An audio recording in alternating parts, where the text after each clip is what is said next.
Chapter 921. Back then, during the earthquake in Dongqing, the Tsingyi army and the Red Lotus group rose up in revolt and wreaked havoc in the north. At that time, the common people all moved their families to the south to escape the chaos of war. Now that several years had passed, the situation had changed. The north was peaceful, while the outside world was in full swing. There were even dukes fighting each other during the new year. When the group arrived at the latrine where Hu County Chief Wu Mashang had drowned, his body was covered in feces and crawling with maggots. They couldn't help but sigh.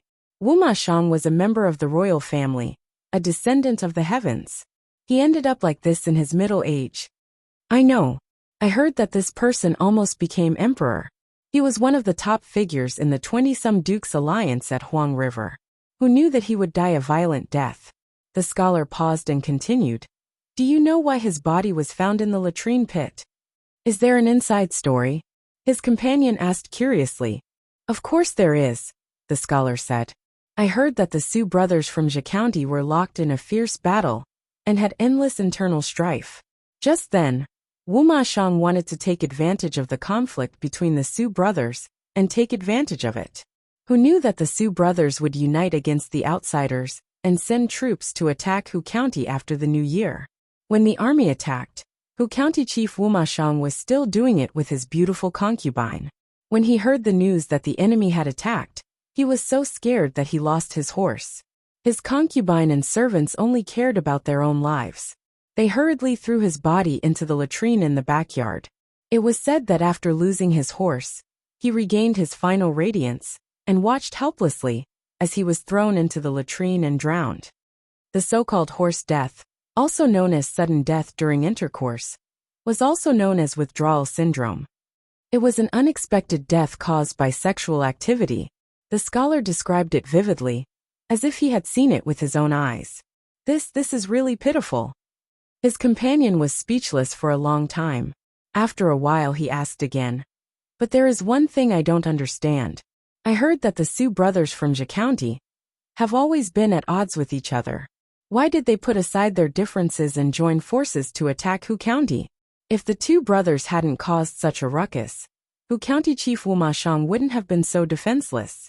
I have a feeling that there must be an expert guiding us to attack Hu County at this time after the new year.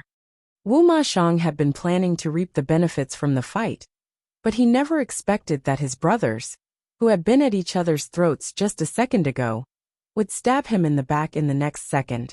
It was too sudden. Who in the world did not know of the grudge between the two brothers, Su Bei and Su Fei? Rumor has it that it was Han Yu, Su Pei's strategist, who had repeatedly asked for advice and even risked his life to persuade Su Fei. Only then did the collaboration come about. Han Yu. This name sounds a bit familiar. Wait, I remember now. Isn't Han Yu the third rank in Tian Wu's 15-year assessment? In that year's assessment, Master Yuanjing's disciple took the top 2 spots. If Dongqing had not fallen apart, perhaps these two people would still be the pillars of the country. Otherwise, why would people say that Master Yuanjing is powerful? None of his disciples are easy to provoke. The two of them drank several cups of wine, and soon they were drunk. Sigh. Now that the world is in chaos, I wonder how many more times we can see such prosperity. They sat by the window on the second floor of the tea house. From this position, they could clearly see the bustling crowd downstairs. Just after the new year, the closed market had reopened, and the people's faces were still filled with unfinished joy. Thinking about the outside world, such a prosperous scene was really rare. So what if he was one of the feudal lords? Just look at Wu Mashang, and you will know the fate of the loser. Wu Mashang was based in Hu County. Although the area of Hu County was not as large as Wanzhou, it was still 2/3 of the county. It was also a good place with fertile farmland.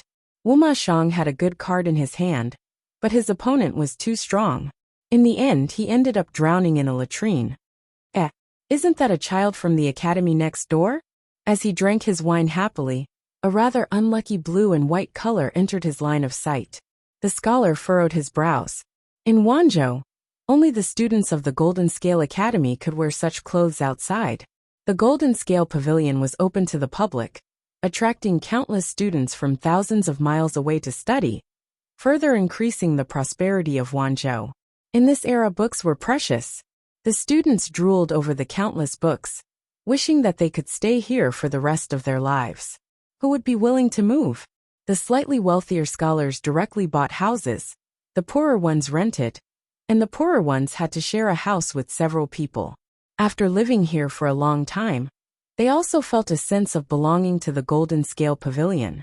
Many people jokingly called the Golden Scale Academy the academy next door, and their words carried a hint of intimacy. Why did these children come to the Golden Scale Pavilion? In the eyes of the crowd, 6- or 7-year-old children were disgusted by cats and dogs. They came to the Golden Scale Pavilion and destroyed the valuable books. Stop. This isn't a place for children like you. Leave quickly. More than 10 children wore the Golden Scale Academy's uniform of blue and white. There were both boys and girls. Not all of them looked good, but at least they kept themselves clean. Perhaps because they thought it was unlucky for children to dress like this during the new year. Everyone wore red silk flowers on their heads, and a red cloak over their heads. Even though they were dressed like this, the crowd could still recognize their signature blue and white uniforms. The Golden Scale Pavilion doesn't care about identity or background. Why can't I go in? The leading child looked to be around 8 or 9 years old. He looked weak, but his brows were clear. It was Feng Yi. He wasn't angry when he was stopped. He just tried to reason with the other party in a well-behaved manner. Hey, have you finished learning how to read? The books in the Golden Scale Pavilion are precious. It's not a place for children like you to play. The scholars of the Golden Scale Pavilion were not unreasonable. They didn't treat the children badly. However, their stance was firm. Little children couldn't enter the Golden Scale Pavilion. I'm not going to bother with you, Feng Yi said. He bypassed that person and took out his token to hand over to the guard of the Golden Scale Pavilion. The students who followed him lined up to be enthroned. The scholars thought that the guard would stop this group of mischievous children. They didn't expect. Why are they allowed to go in? The scholar widened his eyes in shock. Aren't they afraid that this group of mischievous children would cause a ruckus and burn the entire Golden Scale Pavilion? The guard said, they can go in anyway. On the other side, Feng Yi led his people and ran towards the main hall of the Golden Scale Pavilion. Although they were small in number, they had a lot of people. When they walked together, they looked imposing. Feng Dalong, what should we do next? The girl's voice was tender. She looked fair and plump, like a jade sculpture. She was known as the flower of the Golden Scale Academy. Who else could she be but Feng Jin's Changsheng? Brother. Feng Yi was angry. The Changsheng who called him Brother Feng sweetly just now called him Feng Dalong, the moment they met. Okay, my good brother. Feng Yi was speechless. Remember, show us the imposing manner of challenging the arena. We might lose, but we can't lose. After entering the main hall of the Golden Scale Pavilion, the 15 uniformly dressed children became a strange sight. They attracted the attention of everyone present. The other students were still a little frightened. However, Feng Yi straightened his back and borrowed books from the maidservant expressionlessly. The busybody eavesdropped. The scholars couldn't help but laugh. Chapter 922. Changxing's ears were sharp. She snorted softly, pouted her mouth, and complained to Feng Yi. Feng Dalong, they said we can't understand. After saying that, Changxing rolled up her wide sleeves. She had just rolled up one sleeve with great effort, and the other slipped down her arm. Therefore, Changxing pouted and quietly squatted on the mat. She lowered her head and struggled to adjust her sleeves. Feng Yi's eyes slanted, and he looked down at Changxing who was panting with anger. He felt inexplicably tired. Was this what she meant by losing but not losing the battle? Come here, I'll help you tuck it in. Feng Yi waved at Changxing, and the chubby little boy happily moved over. The scholars saw that the children were so friendly, and they looked good. Under the double filter, they could not help but like them a little. A noisy child is a little devil, and a quiet child is a little angel. After watching for a while, the scholars went to do their own things, and occasionally looked at the little children. The books of Golden Scale Pavilion were all printed on xian paper or bamboo paper. Even if they were immersed in reading all day long, the impression that paper books were too precious had been formed. If a naughty child tore one, they would faint from heartache. Feng Yi rolled up Changxing's sleeves, and the maidservant of Golden Scale Pavilion brought the books they needed. He curled his lips into a smile. Thank you. 15 little children surrounded a large table, and each of them sat upright. There was a book spread out in front of them, and they were reading with serious expressions. The scholars who came and went saw this scene, and they found it a little funny. They pretended to be good, and people who did not know would think that these children were really literate. Changxing could not sit still after sitting for a while. She twisted her butt, moved her knees, and rubbed from her mat to Feng Yi's mat. Feng Dalong, I can't read these words.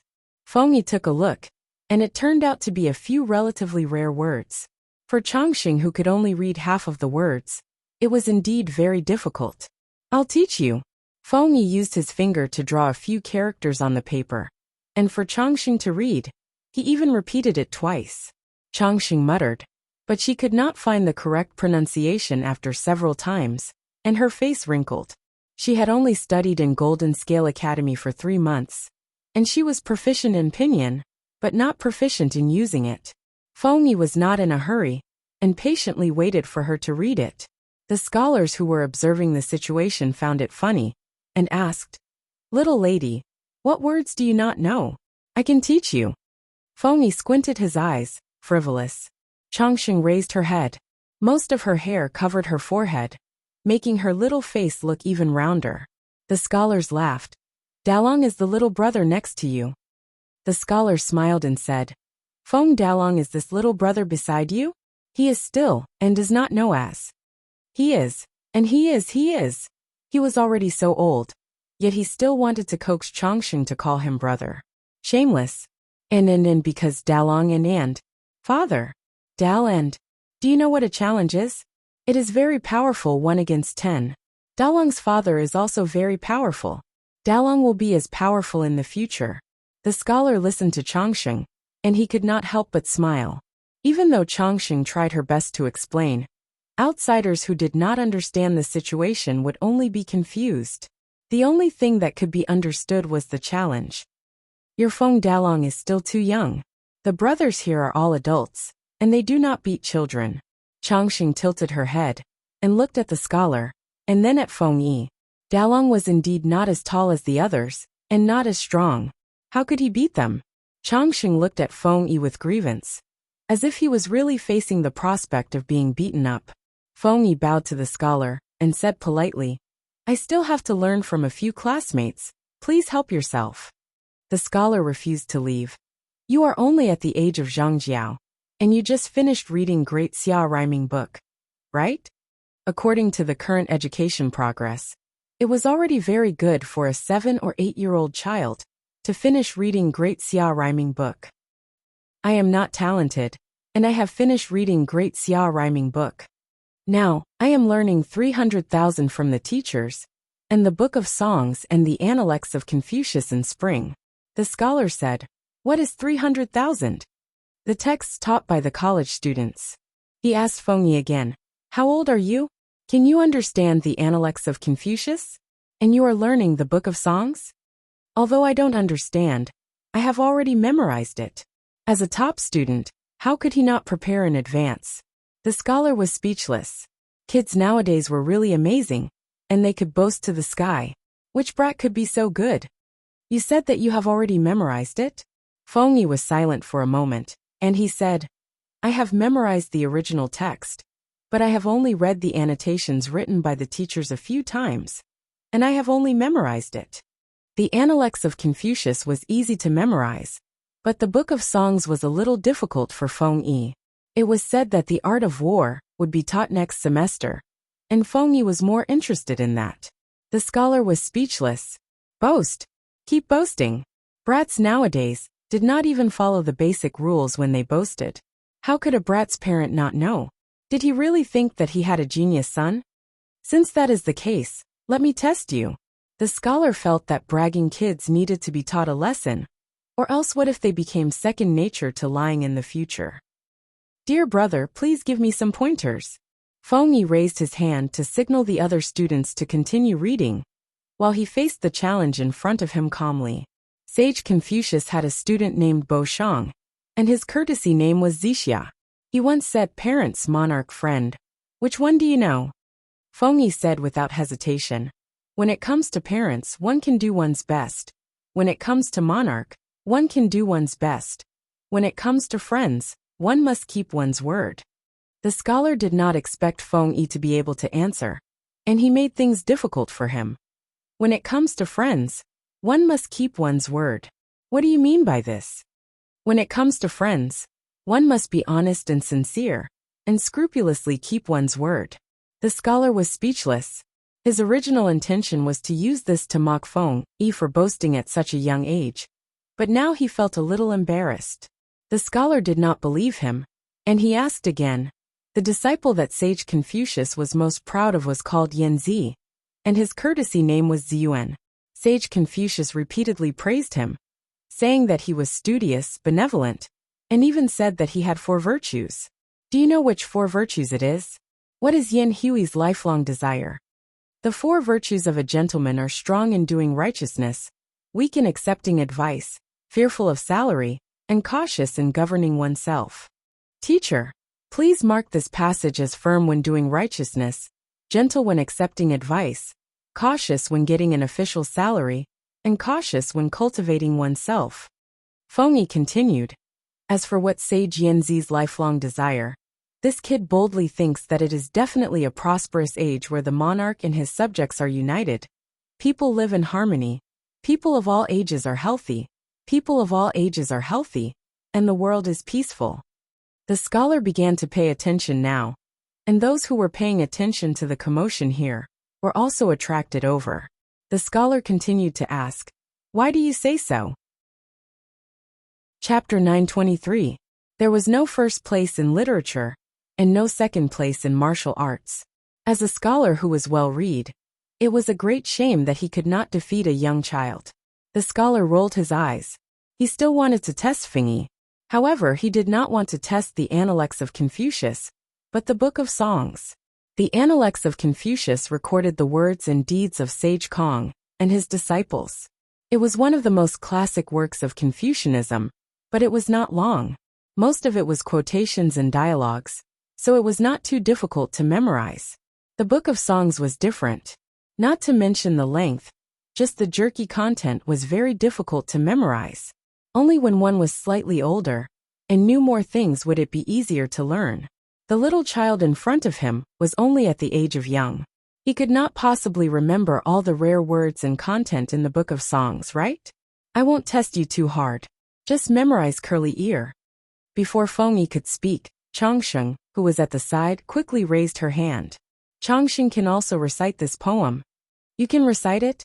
The scholar was surprised and turned to look at the chubby Changsheng. Then recite it once. Don't be fooled by the short length of curly ears. It had many uncommon words. Changsheng wanted to recite while shaking her head, but Fengyi held her cheeks with both hands. Sit up straight and shake your head. It's a loss of etiquette. Changsheng maintained this posture and recited the entire rolling ears, as if she was pouring beans. Picking and rolling ears, not filling the basket in an instant. A sigh. I carry the person Zhou Xing. Wu.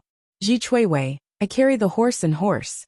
I drink from the golden basket, so that I won't forget forever. The scholar's eyes widened when he heard it. He did not expect a 3- or 4-year-old girl to be able to recite the entire curly ear. Although she was not fluent, every word was enunciated clearly. Was the girl in front of him a demon? Then do you know what this curly ear is about? As soon as the scholar's voice fell, Fengyi's eyes became sharp and she glared at him. The first chapter of Curly Ear was about a woman collecting curly ears and thinking of her husband who was far away. Then, she expressed her longing in the tone of a hardworking man. Although Curly Ear had a deeper meaning, on the surface, it was not suitable for children to understand.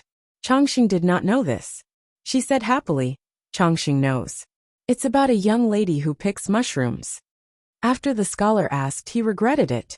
When he heard Changsheng's answer, he almost burst out laughing. A little girl picking mushrooms, this answer was also unique. Fengyi said, My dear friend, please be careful with your words.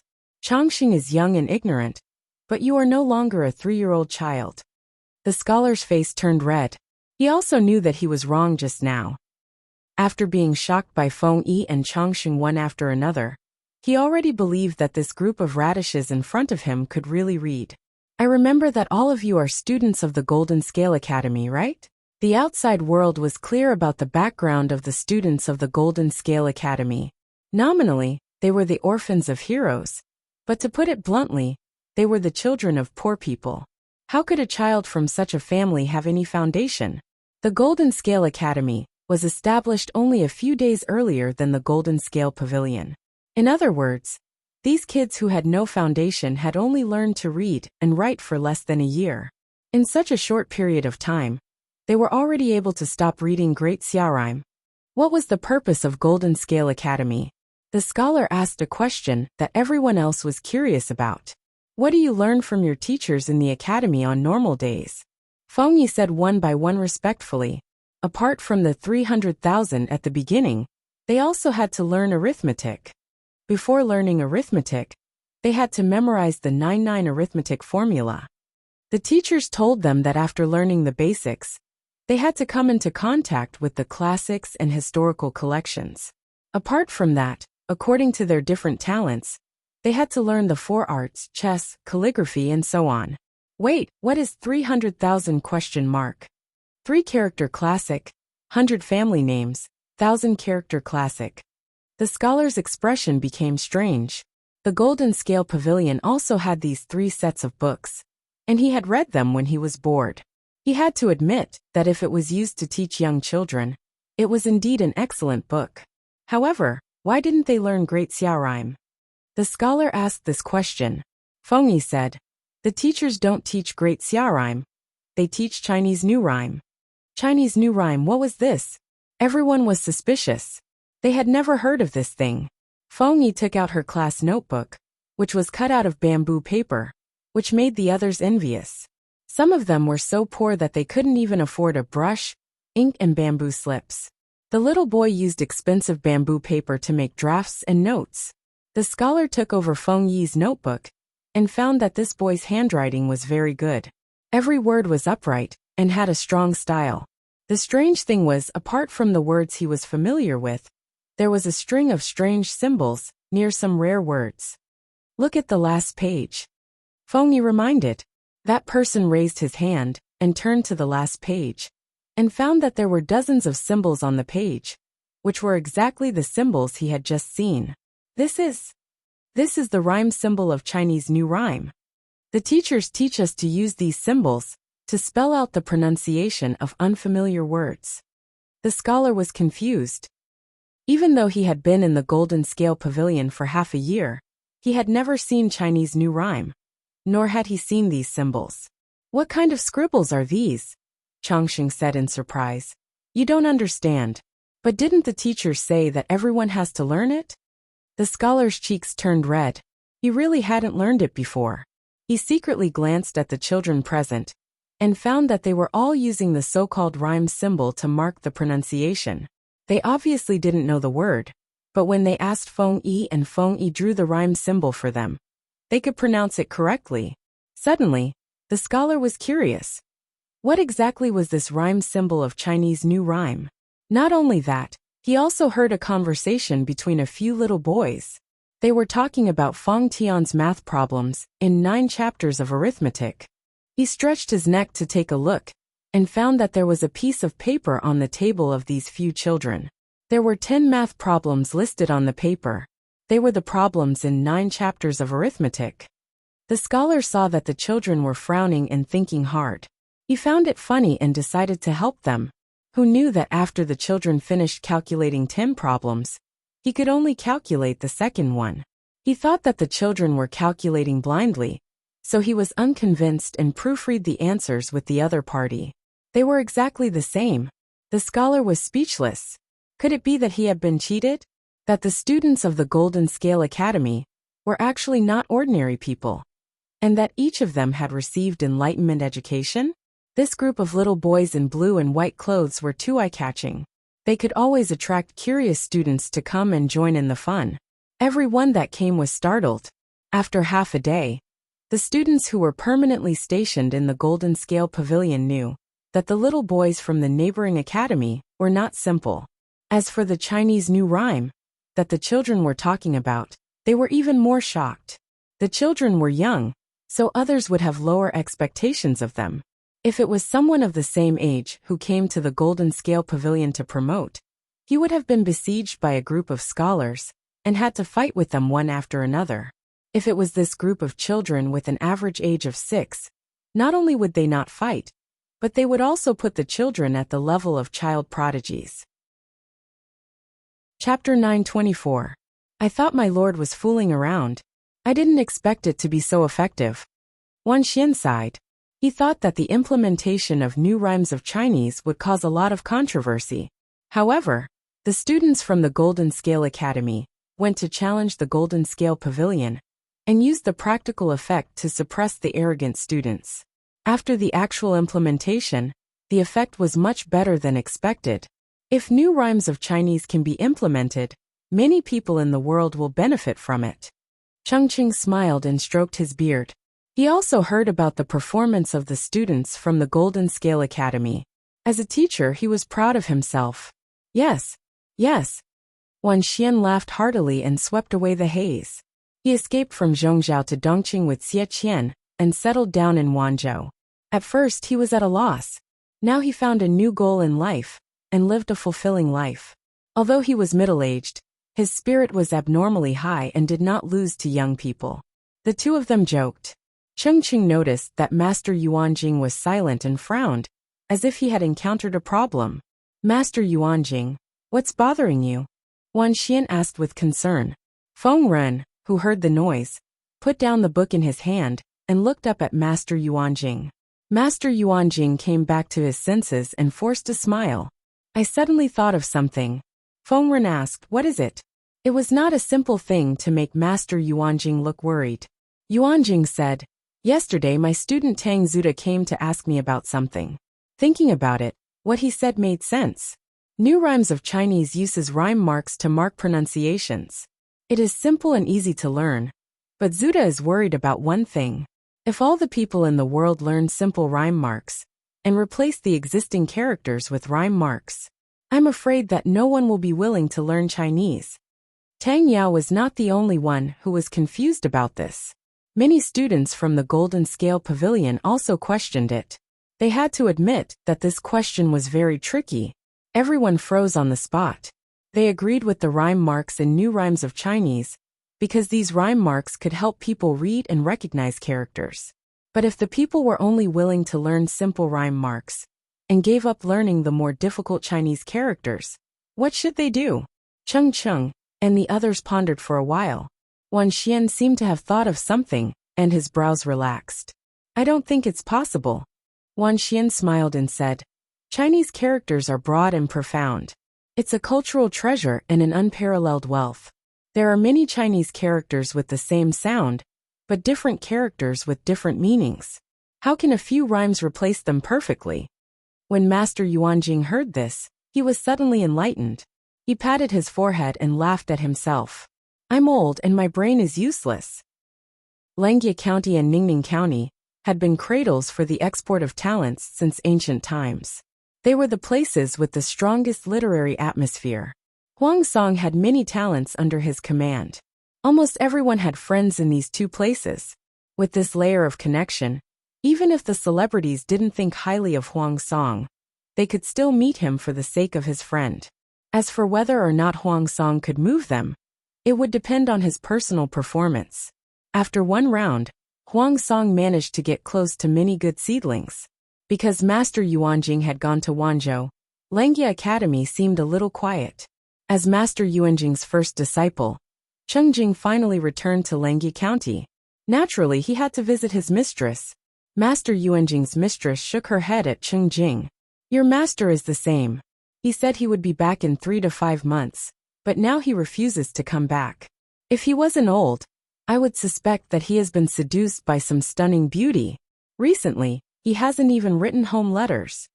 Chengjing was secretly amused as he listened quietly. If it weren't for Wunyang and Qingyan's filial piety, I would have brought people to Wanzhou to see who has seduced your master and refuses to leave. When Chengjing heard the word Qingyan, He remembered that he was his junior sister's husband. Nie Sun's courtesy name was Chung Yin. Chung Jing knew very well what his master's taste was like. A son-in-law who could satisfy him must be a dragon among men. Chung Jing pondered for a while, and prepared to write a visiting card to meet this brother-in-law. In terms of appearance, Nie Sun was one of the few handsome men in the world. Especially the cinnabar dot between his eyebrows. It was bright red and dazzling, making his skin whiter than snow. He was even more beautiful than a married woman. He felt that Wunyang would be under great pressure facing such a husband. It was fine that he was beautiful, but he was also talented and had a firm character. He could be considered a gentleman. Huang Song glanced at him and whispered to Chung Jing in private. Yumo, do you think it's possible that this Nie Chung Yin? Chung Jing said. We can try. Chapter 925. When Master Yuanjing received his wife's letter and learned that his son-in-law had been abducted by Huang Song, his heart skipped a beat. Tang Yao saw his teacher's expression and thought that something had happened in Langia. He asked with concern, but Master Yuanjing waved his hand. Although he said that he was fine, he could not hide his worried expression. After another month, Wei Ci, who was far away in Shangjing, received the news that Nie Sun had returned to Huang Song's camp. At the same time, he received a private letter from his teacher, Master Yuanjing. Wei Ci read the letter quickly and flipped it over. A person's birth date was written on the back. The birth date was Nie Sun's. He used the person's birth date to make a divination. Wei Ci made a copy of the divinatory signs and the contents of his divination and sent someone to deliver it to Yuanjing. Master Yuanjing received the secret letter and quickly opened it. After a while he could only sigh. What a sin! Everyone knew that Nie Sun left Zhongzhao's Nie family to study in Langia to find his roots. Nie Sun had been abducted and sold when he was a baby. After passing through the hands of several human traffickers, he ended up in Zhongzhao. He did not know where he came from, or who his birth parents were. He also did not know if he was abandoned, or if he was forced to separate from his birth parents. Nie Sun followed the clues of the human traffickers who had abducted him, and traveled all the way. But the clues ended at the border of Dongqing. He heard that Master Yuanjing's divination was very accurate, so he went to Langia County with the mentality of giving it a try. Master Yuanjing did a divination for him, and it showed that Nie Sun would meet his blood relatives in a few years. It seemed like a good divination, but it was actually a bad one. The divination showed that Nie Sun and his family would be killed. Either Nie Sun would die, or his family would die in Nie Sun's hands. Master Yuanjing asked Wei Ci to do a divination, so that he could find out who Nie Sun's family member was. Wei Ci did the divination a few times, and the conclusion was the same. The divination showed Qian, which meant that the person who killed, or was killed by Nie Sun would be Nie Sun's biological father. If Nie Sun had been a famous scholar, the possibility of him going against his biological father would be very low. He could even avoid the bad reputation of killing his own father. But now, he was instigated by Huang Song to become an official. He would inevitably follow Huang Song to war in the future. Who knew when he would kill his own father with his own hands?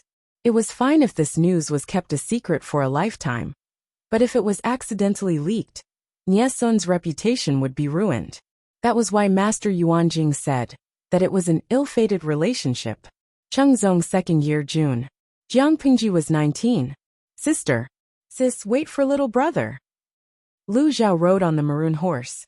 He grabbed the reins in a panic and tried to catch up with Jiang Pingji. As it turned out, he really did not have the talent to ride a horse. Even after learning horsemanship for 2 years, he was still stuck at the level where he could only rely on the reins. Right at this moment, the maroon horse he was riding missed its footing and fell forward. Lu Zhao's heart was beating rapidly due to the sudden incident. He had no time to defend himself and could only close his eyes, hoping that he wouldn't fall and become a cripple. Yeah, the pain he expected didn't come. Instead, he felt his waist tighten, and his falling motion came to an abrupt halt. He was forcefully carried onto the horse. Sister. Lu Zhao opened his eyes and sat diagonally on the horse's back, looking like he was still in a state of shock. Jiang Pingji's expression turned solemn. She flipped over and got off the horse. Lu Zhao, who had just escaped, also climbed off the horse's back shakily. This horse. It's probably crippled. The horse's hoof is completely broken. Jiang Pingji squatted down. The maroon horse's large, moist eyes were wide open. Its body was twitching because of the severe pain. Lu Zhao went forward to take a closer look, and found that the front hoof of the maroon horse was indeed bent at a twisted angle. It was quickly bleeding and swollen. Who on earth dug such a hole here? Lu Zhao's heart ached so much that he wanted to cry. He had pestered Jiang Pingji for a long time to get this maroon horse. For this, he had even agreed to many unfair terms. He had to practice hard for more than 2 months before he could barely reach the standard of the other party. He had put in so much effort to get such a good horse, but it was crippled by the hole in the ground after only a few days of riding. Jiang Pingji's expression turned solemn. She asked the guards to send the maroon horse back to the stable to see if it could be treated. This is not a hole dug by someone. Lu Zhao's expression became even more dejected. If it was not man-made, then it was naturally formed. Was his horse unlucky enough to step on it and break its hoof? Have you heard of the saying that a cunning rabbit has 3 burrows? Jiang Pingji asked Lu Zhao. Sister, although I'm a little ignorant and incompetent, it's not to the extent that I don't even know that a cunning rabbit has 3 burrows. Lu Zhao swung the jade tassels hanging on his waist. Wait, sister, do you mean that this hole is not man-made? It was dug by a wild rabbit. It should be. Ask the people to stop racing horses nearby. Check how many rabbit burrows there are. Lu Zhao said, Today I want to have an all-rabbit feast. I want to eat all these beasts that dig holes randomly. His heart bled at the thought of his beloved horse. Jiang Pingji's lips curled into a slight smile. She said, Okay, I'll deduct Zixiao's salary and prepare an all-rabbit feast for you. Chapter 926. Greetings, my lord. Feng Zhen and Qiguan Rang arrived one after the other and took their seats. No need for formalities. I called you here for one thing, Jiang Pingji said. Previously, I suggested preparing for the northern borderline. Now that we've rested enough, I'm preparing to make a move next spring. But I still need to hear your opinions on this matter. Both of them were stunned.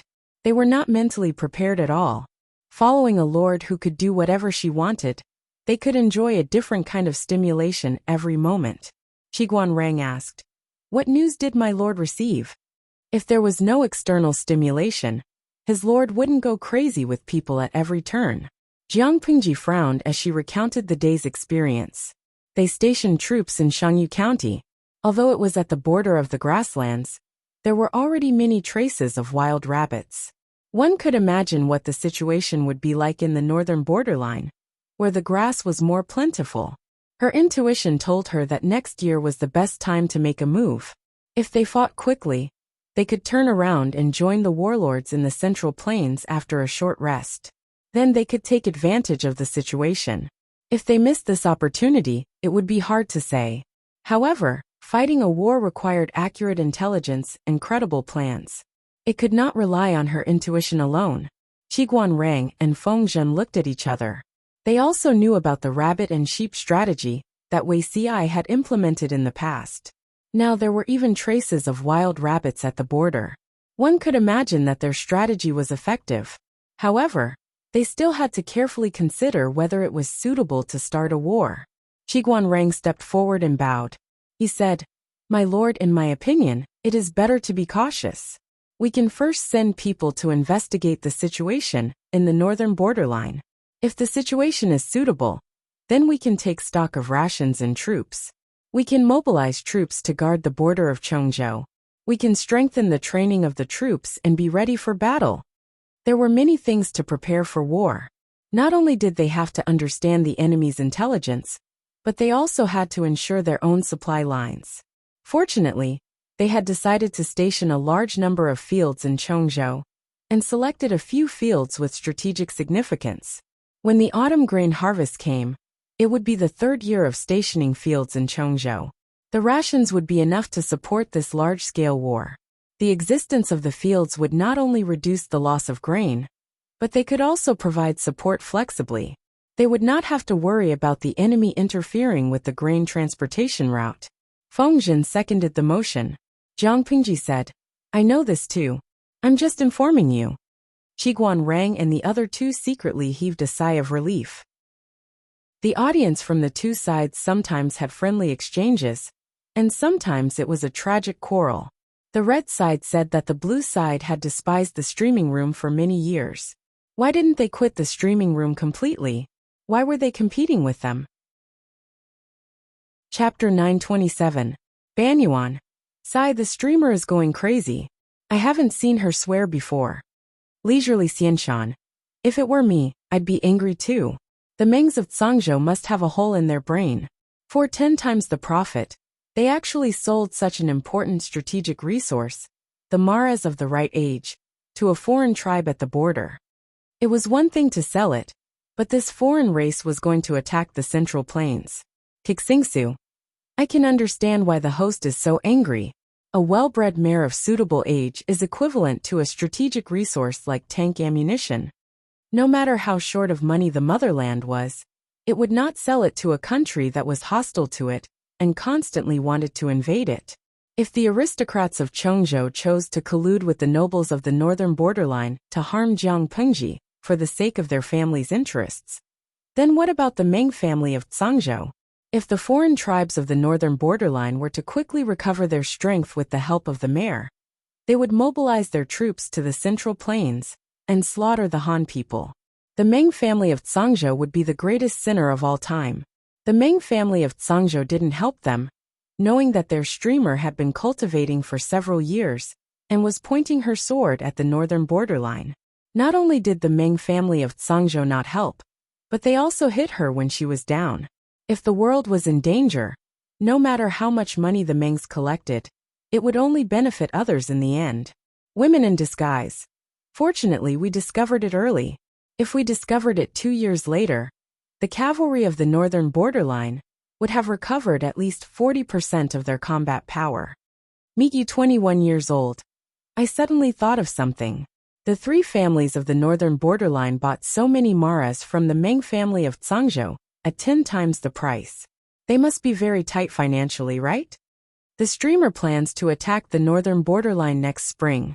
The 3 tribes of the northern borderline have no time to profit. In other words, the northern borderline is in a very awkward situation. If the host wins TSK, it will be a huge profit. Thorns bloom. Ha, I was just about to say this. If the northern borderline is attacked, they will probably be stunned. Was it a pleasant surprise? Was it a surprise? Wasn't it exciting? The benefits brought by the Maras would take time to show. Jiang Pingji did not intend to give them another 3 years to recuperate. Yi Wu Yan Ling. We can't be too optimistic. The northern borderline is vast and powerful. Their strength lay not only in their cavalry, but also in their ability to fight on horseback. The host has more than 100,000 troops under her command, and they are elite soldiers who have been carefully trained for 2 to 3 years. It was not until a few horse farms faced the same problem that they came to their senses and hurriedly reported the problem to their superiors. The wise man of this generation in the northern borderline was Wu Liba. As a key figure, many matters had to go through his hands. After screening, the important reports would be sent to the king of the northern borderline. Why are there so many rabbit holes in the horse farms? Wu Liba keenly noticed the abnormality. He did not submit the reports to the king of the northern borderline. Instead, he personally went to each horse farm to carefully understand the situation. After asking, he only had one thought in his mind. Chapter 928. Wu Liba had a bad premonition. Were there so many rabbit holes in the pasture in previous years? Wu Liba summoned the owner of the stud farm and inquired about the situation. The horse farm owner shook his head. Although rabbit holes have appeared in the past, there weren't many of them, and they weren't as densely packed as they are now. The uneasiness in Wu Liba's heart intensified. Something was not right. Something must have gone wrong somewhere. Although he was a man born in the grasslands, he had lived a good life since he was a child. He rarely came into contact with the lower-class herdsmen, and didn't even have a deep understanding of the situation in the grasslands. This was because he was a wise man of the northern borderline's foreign tribes. He had learned the Han culture of the Central Plains, and used the essence of Han culture to help the northern borderline prosper.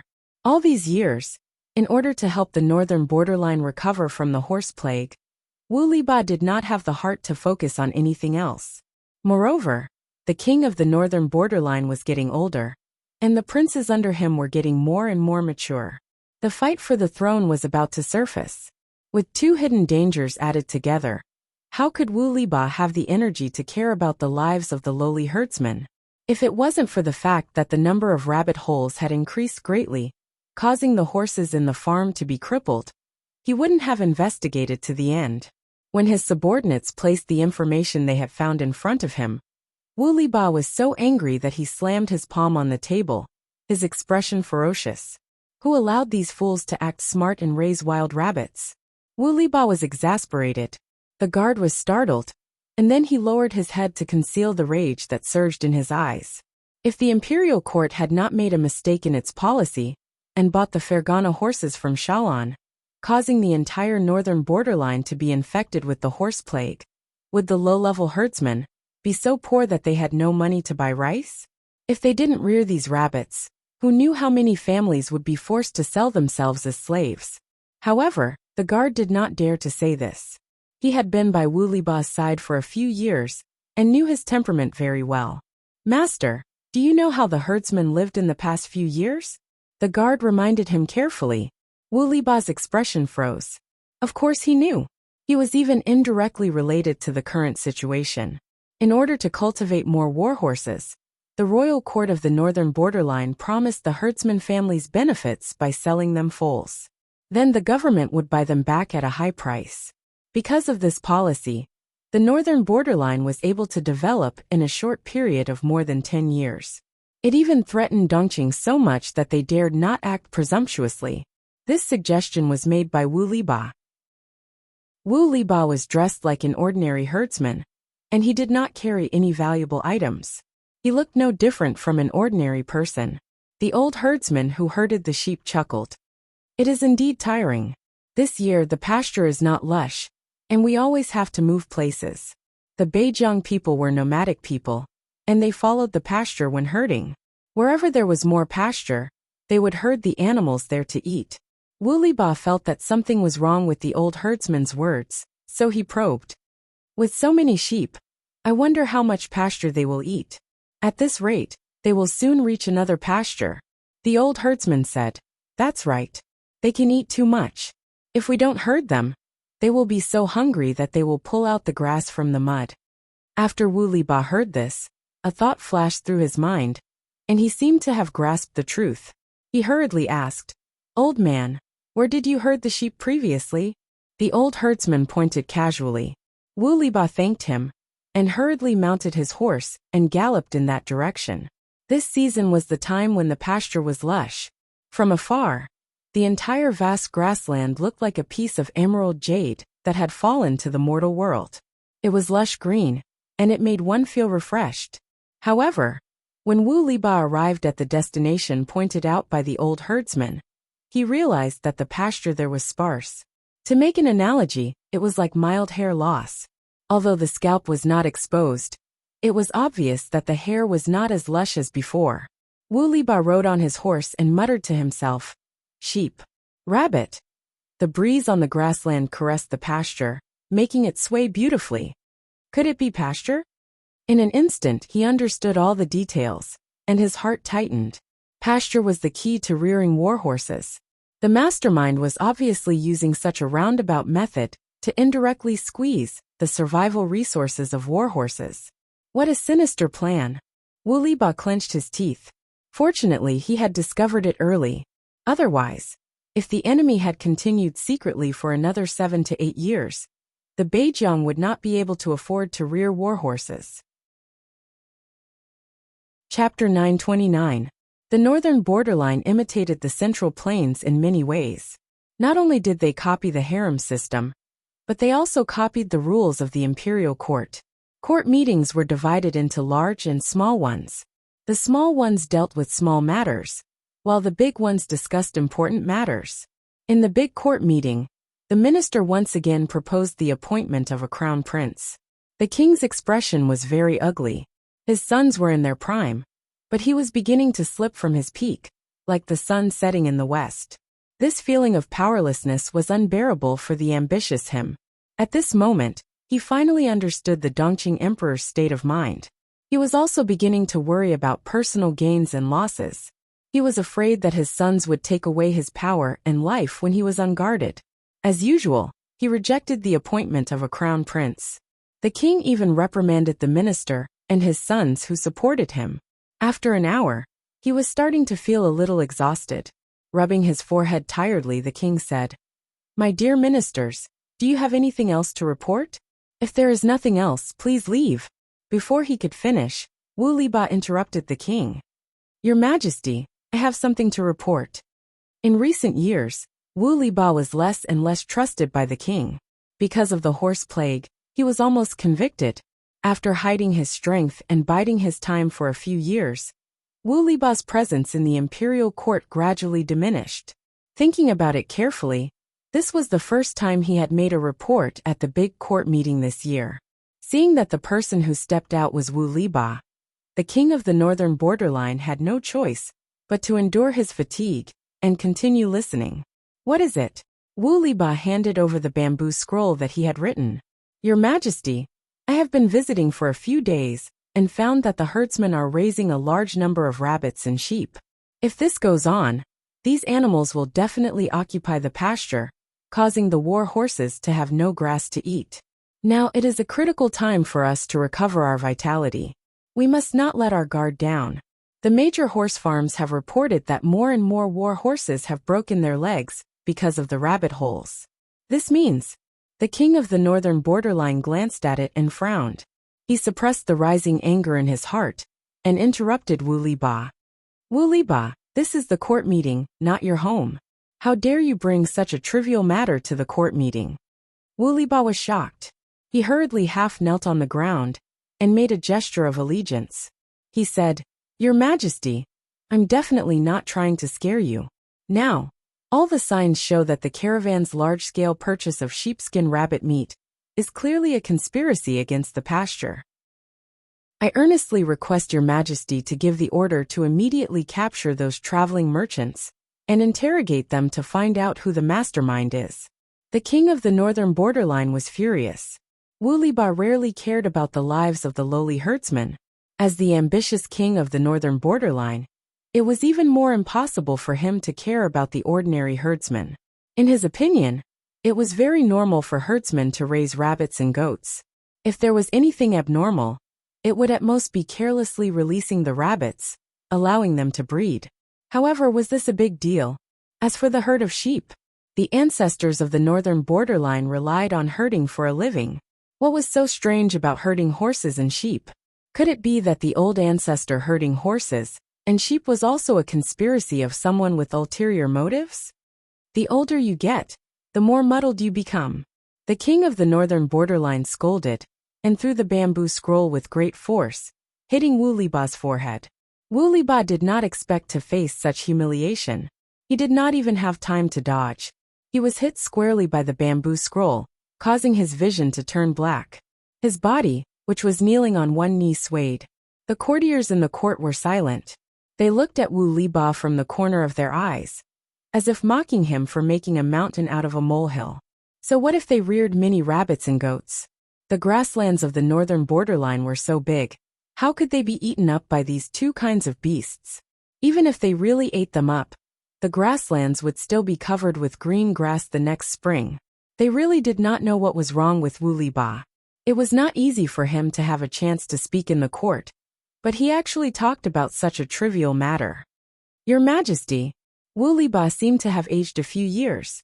His eyes were red as he called out loudly, "If we do not curb it now, there will be a great calamity." The king of the northern borderline laughed coldly. He asked, "Great calamity? What great calamity? The northern borderline is rich in pasture. How can mere beasts eat it up?" Another courtier chimed in, "Yes, grass is the most vigorous and unyielding existence in the grasslands. I really do not know what your excellency Wu Liba is worried about. I have not read the books of the Central Plains, but I do know that there is a saying, groundless fears. Isn't that saying referring to you?" As the wise man of the northern borderline, when had Wu Liba ever been mocked like this? When the northern borderline was threatened by the central plains, these people had stuck close to him.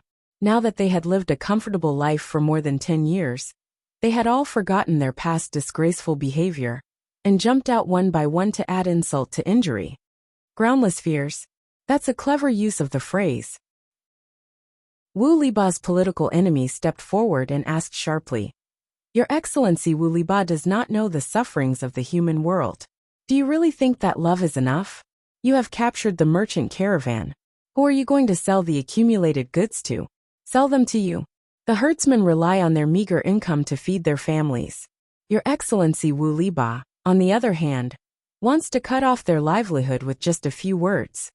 Wu Liba gritted his teeth and said, "The mutton and rabbit meat in the hands of the herdsmen can be bought at a low price as military rations." His political enemy snorted coldly and said, "Buy at a low price? What price is considered a low price? Go and ask the herdsmen if they are willing to sell? Even if they are willing to sell, do you know how much it will cost to buy them? Don't tell me you have your wife empty out her family to buy them for you." Everyone knew that Wu Liba's wife's family was the richest merchant in the northern borderline. In the past, when Wu Liba fought wars, many of the military supplies were added by this wife's family. Back then, Gu Xion's colored glass of the heavenly palace had cheated the noble women and merchants of the northern borderline, swindling over 20 million strings of coins from them. Wu Liba's wife's family was devastated by this setback. Now, not to mention funding Wu Liba, it would be good enough if they did not occasionally come to Wu Liba to ask for favors. This political enemy had purposely brought up this matter to humiliate Wu Liba. Wu Liba was choked by the other party's words and almost couldn't breathe. If this was any other time, of course, he could think of a countermeasure. Now that he had suffered consecutive blows, he could not calm down at all.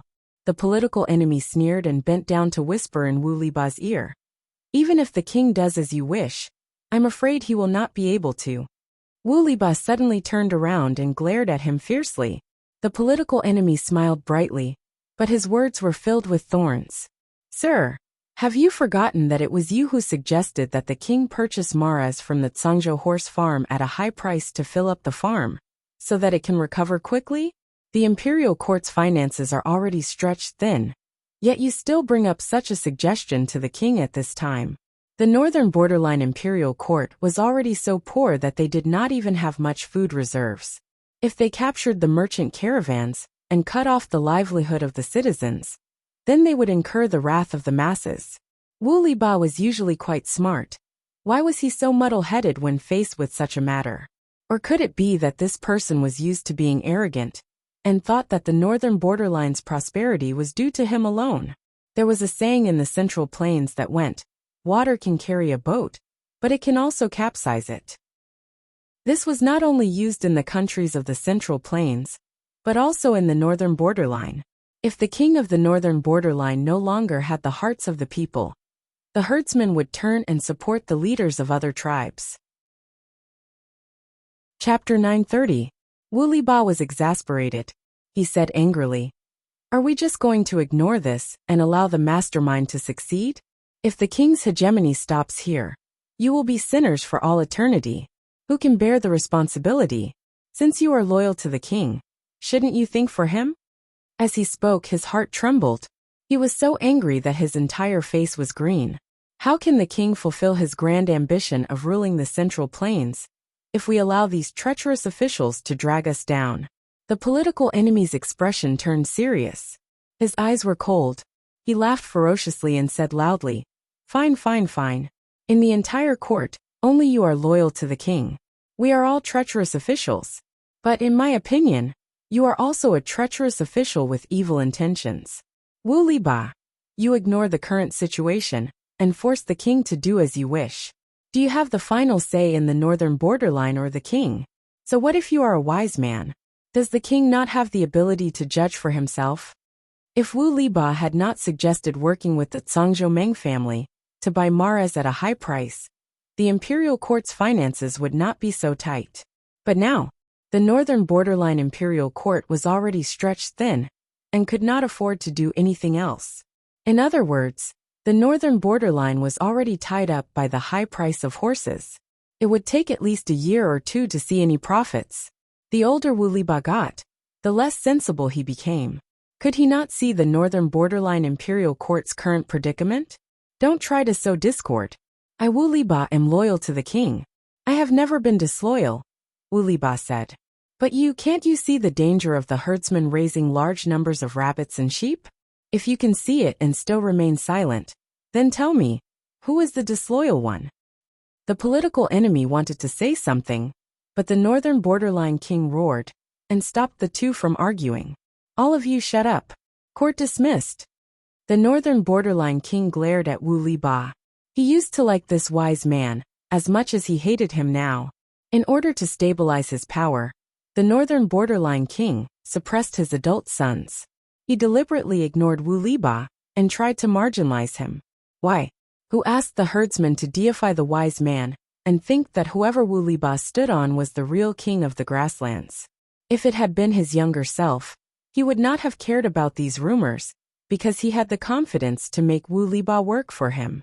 Now that he was getting older, his health was not as good as before, but his children were still in the prime of their lives. Hearing similar rumors again, the king of the northern borderline only felt that it was ear-piercing. Even though he was slowly weakening Wu Liba, his sons were still rushing to curry favor with him. Which leader could endure this? After the court was dismissed, the king of the northern borderline privately summoned his confidant, Wu Liba's political enemy, the person who had been at loggerheads with Wu Liba. Greetings, Your Majesty. Wu Liba's political enemy was also an important minister of the northern borderline. His name was Haruncha. Haluncha, what do you think of Wu Liba's words? Are they just exaggerations, or are they true? The king of the northern borderline was still hesitant. He understood Wu Liba's character. If it was not truly important, Wu Liba would not be so insistent. Haruncha's eyes flashed with a cold light. He looked very confident. I'd rather believe it than not. Of course, 1 or 2 rabbits and goats cannot amount to much. But what about thousands, tens of thousands, or even millions? It's like the locusts in the Central Plains. 1 or 2 may not be able to move, but the locusts that cover the sky and cover the sun can instantly gnaw a man into a pile of bones and destroy thousands of miles of fertile land. Your Majesty's ambition is the Central Plains. Naturally, you know what the situation is like after the locust plague in the Central Plains. Haruncha had not studied much. He was a typical northern borderline man.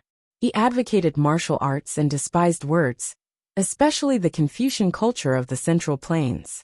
In his view, the northern borderline was a lion, and those sour Confucian words were a poison that corroded the will of the lion. That was why he especially hated Wu Liba.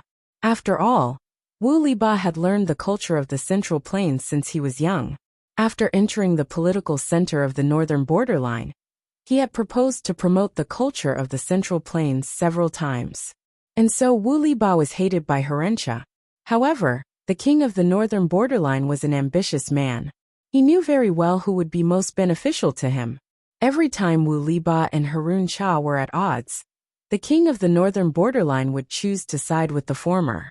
Haruncha had always been suppressed by Wu Liba and could not lift his head for decades. Now the tables had turned. Haruncha learned from his painful experience and recruited his advisors to help him strategize. He had a vague posture of replacing Wu Liba. What you say makes sense. The king of the northern borderline thought of the locust plague and could not help but shiver.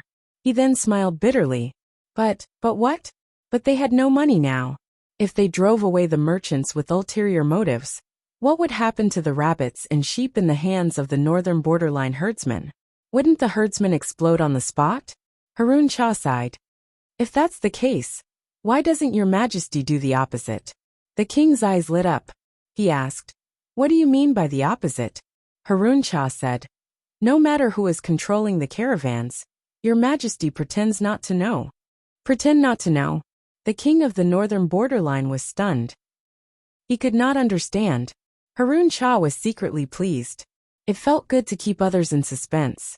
No wonder Wu Liba, that sour Confucian, liked to put on an act. Yes, pretend not to know. Harun Shah continued to act under the king's urging gaze. He said, "Your Majesty, how can you treat rabbits and wild rabbits the same? Rabbits are lazy and stupid. Their meat is too fat, and their fur is not bright. Wild rabbits are alert and intelligent. They run on the grasslands all year round to avoid enemies. Their meat is tender and chewy. The price of the latter is naturally higher than the former. In the past, those merchants could get away with it, but not this year. Your Majesty will send someone to hint to the merchants to increase the price of wild rabbits. This way, the herdsman will spontaneously catch wild rabbits. The herdsman will earn a lot, and Your Majesty will not have to waste extra manpower to get rid of the wild rabbits on the grasslands." The king's eyes lit up. He had not thought of this idea. "Is this feasible?" Harun Shah said, "Of course it is feasible. Your Majesty will not have to pay to get rid of the extra wild rabbits, and the herdsman will be grateful to you." The king was overjoyed. "This is a wonderful plan." Harun Shah could not help but smile. He said a few humble words. "You don't have to be so humble." The king sighed. He raised his hand and patted the other's shoulder. He said, "Compared to Wu Liba, who always causes trouble for me, you are the one who is truly loyal. Not only did you offer elixirs, but you also gave me advice." Harun Shah said, "This is what your subjects should do." The king of the northern borderline felt waves of fatigue. He asked the female slave to bring his medicine. After a while, the king of the northern borderline felt refreshed. His face was rosy and his eyes were bright. As expected of the secret recipe of the Xia imperial court, it is good stuff for the emperor to enjoy. It is indeed effective. He let out a long sigh. His expression was dreamy. Because of his old age, his body was not as good as before. He could not even satisfy the women in his backyard. To a proud man of the northern borderline, this was an unbearable humiliation. Fortunately, Harun Shah was loyal and gave him the elixir recipe that only the emperor had the right to use. Every time he took it, he felt refreshed and full of vitality. He was even more energetic when it came to sex. It was said that long-term use could also prolong one's life. Chapter 931. Herentia and Wu Liba had been at each other's throats for many years, and had always been at a disadvantage. Now that he had the help of an advisor, he was like a tiger that had grown wings. There were signs that he would replace Wu Liba as the wise one. Speaking of advisors, Herentia's lips curled into a smug smile. He hated scholars, but he also knew that if the north borderline wanted to be strong and prosperous, the brains of those scholars were indispensable. Coincidentally, among the slaves he bought, there was a scholar who came from a poor family. Moreover, he was a talented person with the ability to rule the world. Not only did Herentia free him from his slave status, he even put him in an important position and provided him with a luxurious life. There was a saying in the Central Plains that went like this: a scholar would die for his bosom friend. Herentia felt that the fact that he had saved his advisor's life was enough for him to sacrifice his life for him. Sure enough, that advisor also had the temperament of a Confucian scholar. He wholeheartedly wanted to repay Herentia for saving his life. Ever since he received the guidance of his advisor, Herentia quickly recruited his own group of forces in the imperial court. In order to consolidate his power, the advisor also offered an elixir formula, Hanshi powder. Hanshi powder was a miraculous medicine that was highly recommended by the aristocratic families of the Central Plains. Quite a number of scholars liked to consume it during gatherings to stimulate their own inspiration. After consuming it, one's mind would be clear, as if they were being assisted by God. Furthermore, it would have the miraculous effect of prolonging one's life and replenishing one's yang energy. Herentia had some doubts at first, but after careful investigation, he confirmed that his advisor was not lying. Hanshi powder was indeed a good thing.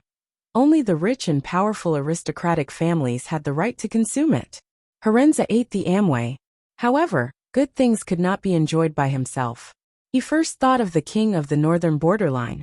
By offering the prescription of the Hanshi powder, Herentia gained even more trust from the king of the northern borderline. Mister's foresight is truly divine. Your guess is indeed accurate. Herentia imitated the scholars of the Central Plains and bowed with cupped fists. Unfortunately, His movements were not standard and looked somewhat comical. The advisor said, "Congratulations, my lord. The bitterness has finally come to an end." Haruncha laughed heartily, saying, "If not for Sir's help, how could Haruncha be here today?"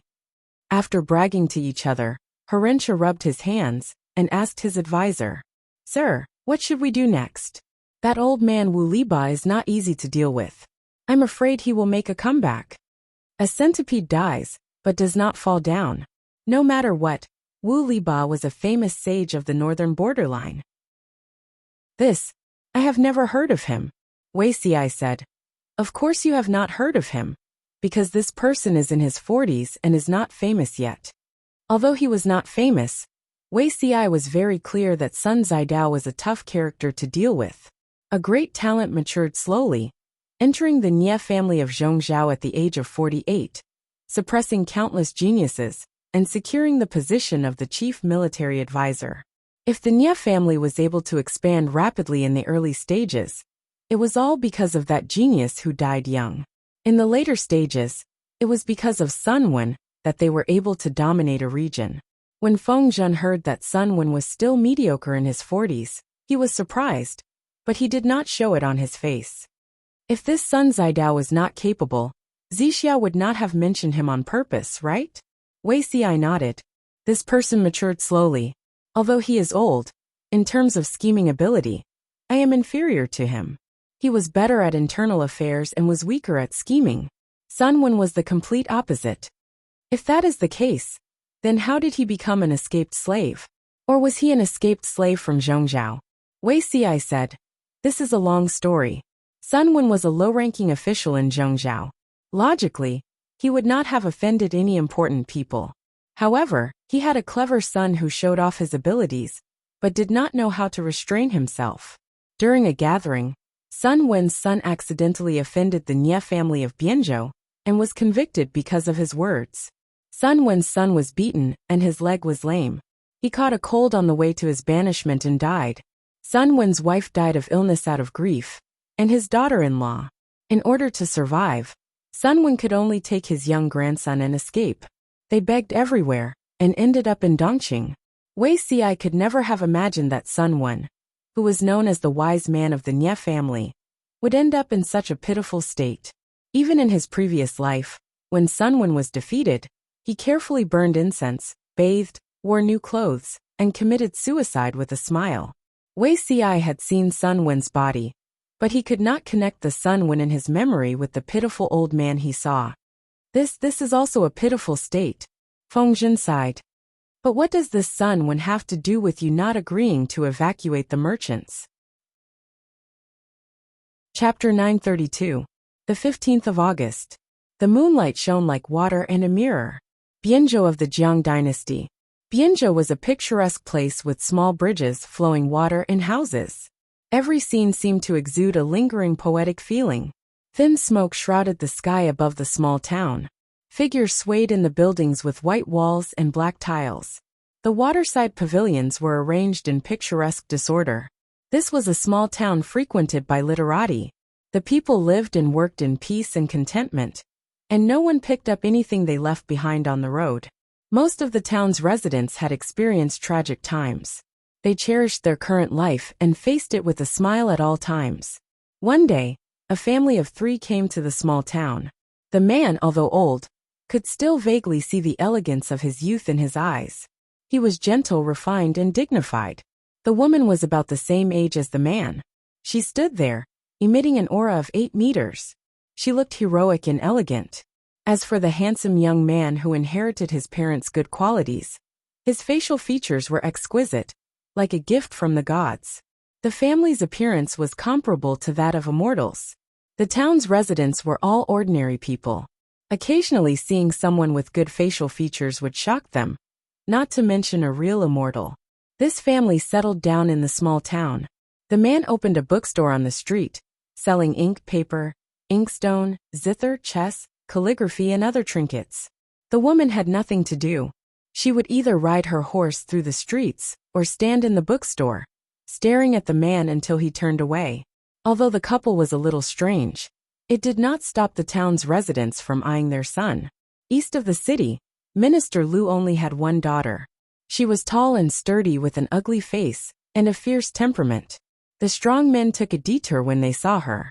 Minister Lu was so worried about his daughter's marriage that his hair was about to fall off. However, his daughter did not care and continued to do whatever she wanted. Seeing that his daughter was about to cross the age of 20, Minister Lu gritted his teeth and decided to take in a son-in-law. With a son-in-law in his hands, would he be afraid that he would give birth to trouble or dislike his daughter? However, Minister Lu had a bad reputation, and his daughter was a ghost. Even a beggar would not be willing to be their son-in-law. Just as Minister Lu was about to shift his gaze to the nearby town, the family of 3 entered his sight. "Daddy, I won't marry anyone but him." Minister Lu's daughter had good taste. She immediately saw the handsome young man who was about 18 years old. "Deal.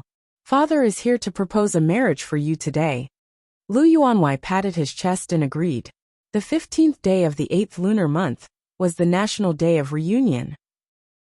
Most of the people had already closed their shops, but the bookstore on the street was still open. Where did Fusho go today?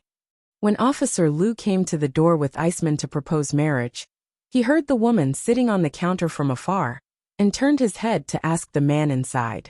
The man replied with a smile. "Isn't it to avoid you?"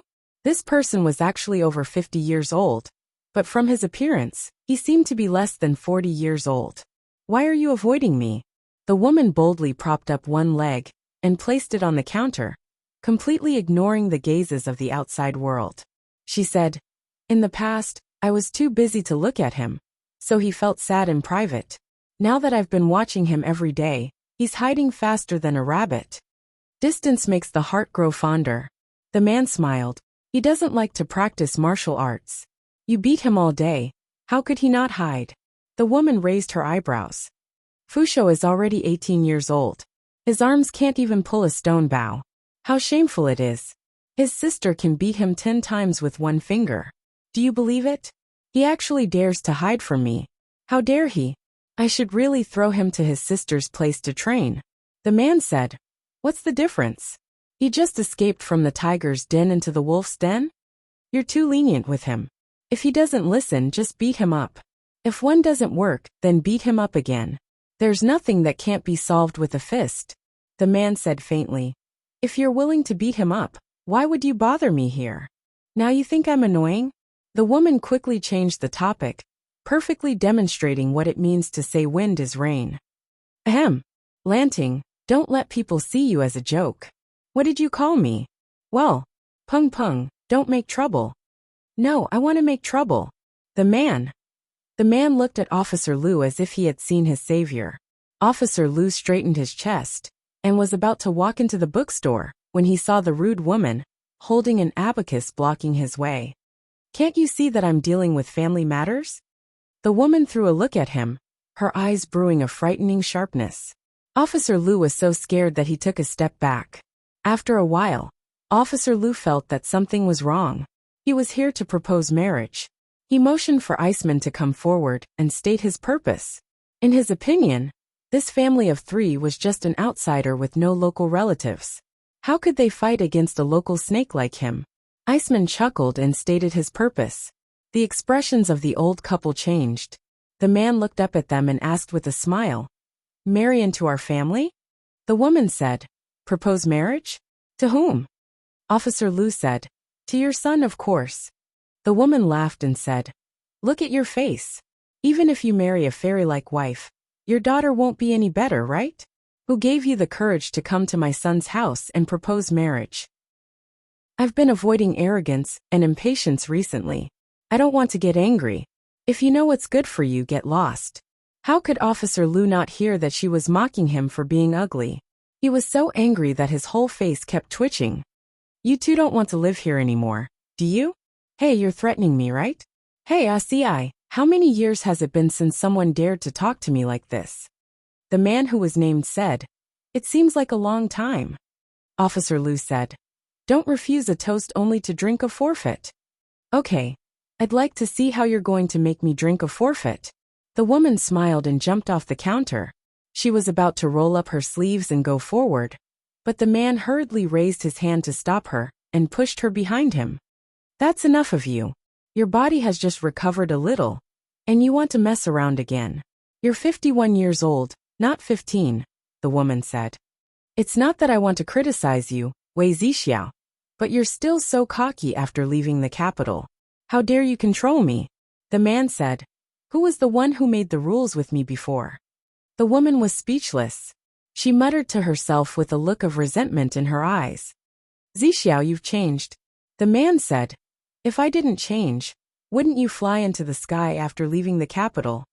It wasn't easy to save his life from the hands of the king of hell. Would he die if he didn't act rashly?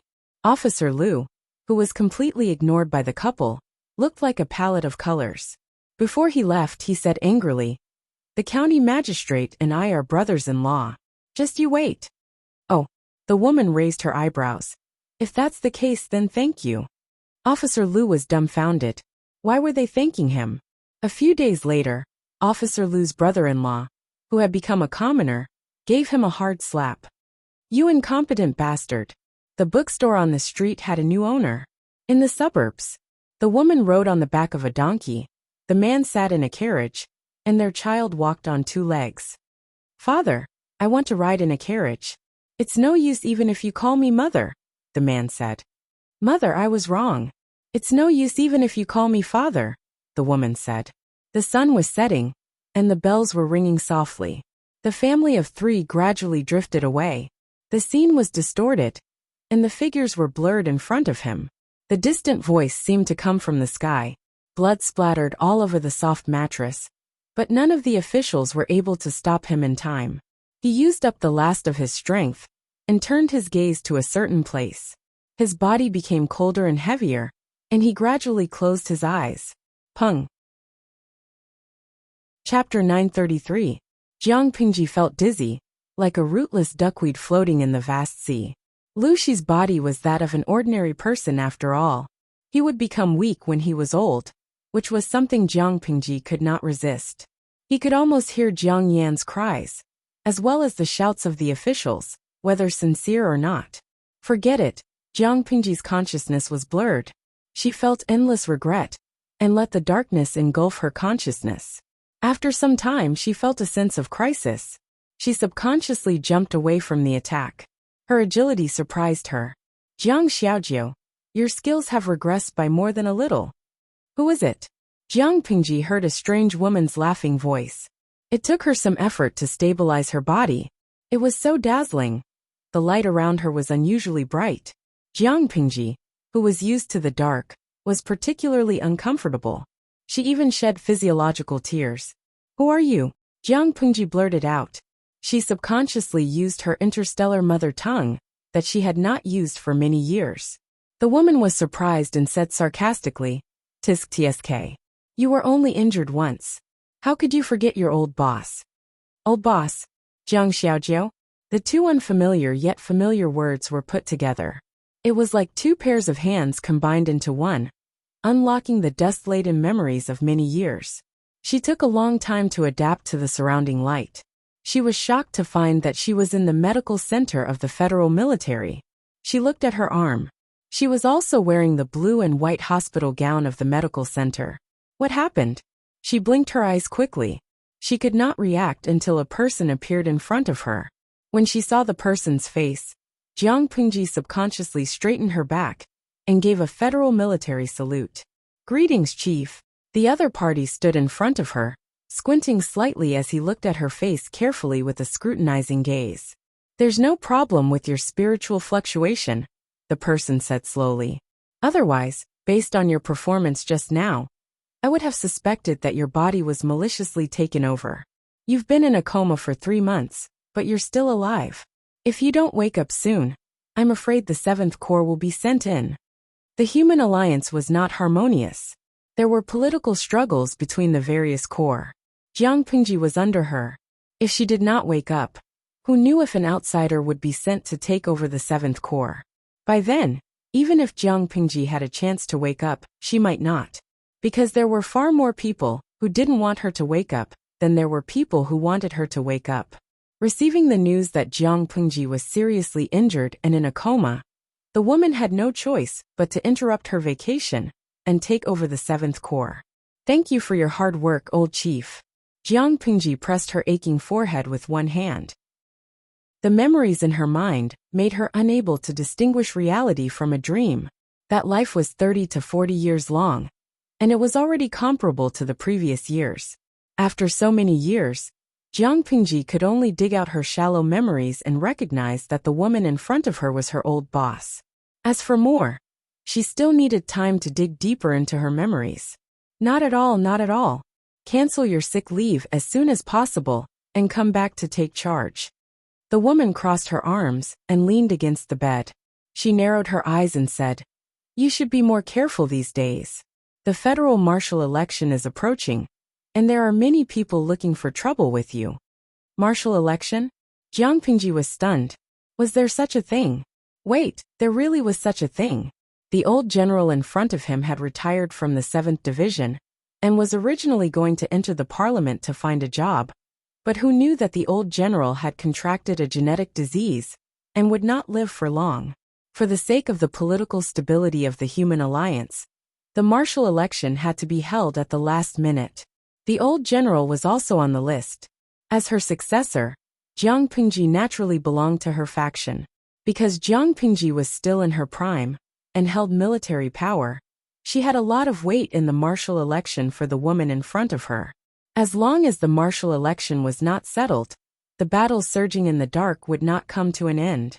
After sorting out the relevant memories, Jiang Pingji said, "Don't worry, old chief. I will recover as soon as possible and take up my post again." Her attitude was too obedient, which made the woman suspicious. Jiang Pingji had always been a thorn in the side. Back then, the woman had to bear the pressure and strongly recommend Jiang Pingji to push her to the position of the 7th Division. Even so, Jiang Pingji did not restrain herself. She was also indifferent to the old chief. What was wrong with her today? "It's good that you know." The woman shook her head and her tone softened. "Since you are awake, the pressure we face is less. There's no rush to return to your post. First, train your skills, so that you don't know how you die if you are assassinated." Jiang Pingji felt that her skills had improved, but in the eyes of others, she had regressed by 70 to 80%. With such weak skills, it would not be surprising if she was assassinated on the street. The old chief helped Jiang Pingji stabilize the 7th Division and bought time for her to adapt to the changes. When Jiang Pingji completely recovered to her peak state, more than a month had passed. When she was discharged from the hospital and returned to the division, she had only been away for half a year. For interstellar humans with long lifespans, half a year was no different from more than 10 days. However, Jiang Pingji's change shocked all the officers of the 7th Division. Had they ever seen a chief who quietly checked documents? In the past, they could not find anyone to sign. It depended on their mood whether they signed or not. Had they ever seen a chief who spoke calmly and without sarcasm? In the past, her subordinates would avoid her when they saw her. They were afraid that their guilty deeds would be exposed by the other party and become a topic of conversation. Had they ever seen a chief who was gentle, tolerant, and dignified? In the past, when her subordinates saw her, it was like a mouse seeing a cat. What had happened to cause such a drastic change in their chief? Is it possible that he is in love? This speculation spread like wildfire and even reached Jiang Pingji's ears. Jiang Pingji smiled. Although the news is not true, it is not groundless. The selection for the marshal was in full swing. The situation within the Federation became more and more serious. Jiang Pingji was so busy that she did not have time to think. She was like a spinning top. When the curtains fell on the election, more than half a year had passed. The Federation's military forces were purged. Fortunately, his old boss had successfully passed through all the obstacles. Otherwise, based on the old chief's voice in the election, the new marshal would not spare the officers under the old chief's faction after taking office. These days, it is like a dream. Jiang Pingji blinked and looked at the old chief in the marshal's uniform. She sighed tiredly. The old boss laughed and said, "Aren't you dreaming?" Jiang Pingji was stunned. The old chief said, "You know why your immediate superior handed the 7th Division to you. It was for retirement. How could she participate in the selection for the marshal?" This dream is full of flaws. I did not expect you to be willing to stay for so long. Jiang Pingji looked into his eyes, and her lazy expression became dull and insipid. Then what is this? The old chief laughed. This is probably your subconscious hope before you die. You hope that everything will be perfect. What about me? I'm dead. But you still have a chance, but this is a gamble. If you win, you can be perfect. If you lose, you will have nothing. What gamble? A comeback is equivalent to giving you a chance to be resurrected. However, your memory will be sealed. Everything will return to the starting point. Chapter 934. At this point, Wei Xi could not help but sigh. Apart from him, who else in this world knew that Sun Wen was supposed to be the backbone of the Nie family, and had made great contributions to the Nie family's plans for the world? But before everything started, the Nie family destroyed Sun Wen's family. In his previous life, Sun Wen sacrificed his life for the Nie family. In this life, Sun Wen would probably fight to the death with the Nie family. His wife, who had been with him for a lifetime, died of illness due to a broken heart. His only son, who was smart and cute, died of illness. His filial daughter-in-law also died tragically. If it weren't for his young grandson's support, Sun Wen would have died of illness in a foreign land long ago. For the sake of his young grandson, Sun Wen, who had always been arrogant, gave up all his dignity and begged. The grandfather and grandson ended up in Dongqing. The situation in Dongqing was chaotic. There were battles everywhere. Even if Wei Xi did not see it with his own eyes, he could imagine how much hardship the grandfather and grandson had suffered in order to survive. Before Sun Wen secretly found Wei Xi, he had been working at the construction site as a refugee for more than half a year. His actual age was only in his 40s, but now he looked like he was in his 50s or 60s. His black hair had mostly turned white. Wei Xi supervised the Jianzhou government and used work as a form of relief. Everyone was given work points every day. No matter man or woman, old or young, they would receive the same amount of food and allowance as they worked. The less they did, the less they got, the more they got. Sun Wen's biggest activity in the first half of his life was learning to ride and shoot. When had he ever done hard work at the construction site? In the beginning, the food he got for a day's work was only enough to feed his grandson. He could only find some leaves and bark, and mix it with river water, to barely fill his stomach. Later on, they became familiar with each other. Kind workers would even give him food, and let the older children in the family take care of Sun Wen's grandson, so that Sun Wen could work in peace. After getting used to it, Sun Wen's daily earnings gradually increased, and he even had a slight surplus. He took great pains to build connections, inquire about information, and open up connections. Finally, he found the only way to get in touch with Wei Xi. Wei Xi said that Sun Wen would visit at night. It sounded very elegant, but in fact, he was in a very sorry state. Wei Xi paid attention to his health, so he had the habit of taking a walk at night after dinner. However, his walking route was always different, and there was no pattern. Sun Wen could only wait bitterly.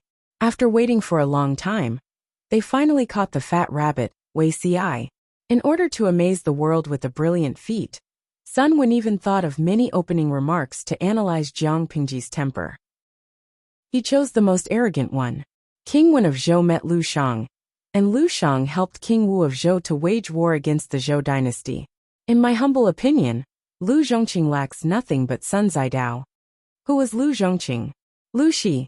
On the surface, it seemed that Lu Shi was only compared to King Wen of Zhou. If Lu Shi was King Wen of Zhou, then who was King Wu of Zhou, and who was LV Shang? Wei Xi's thoughts turned, and he turned his head to look at the person who came, only to see a gray-haired old man dressed in tattered linen, walking out from the dark shadows. Then do you know where Sun Zidao is? Far away on the horizon, yet close at hand. I am Sun Zidao. Sun Wen wasn't someone who liked to be modest. Although he was at the bottom now, he believed that he would rise again one day. This was how Wei Xi first met Sun Wen. Sun Wen had successfully attracted Wei Xi's attention, but it wasn't enough. He needed more bargaining chips to gain Wei Xi's favor. As long as Wei Xi valued him and introduced him to Lu Shi, Sun Wen believed that he had the ability to gain Lu Shi's appreciation. Sun Wen felt that he didn't have much to live for in this life, but his grandson was still young.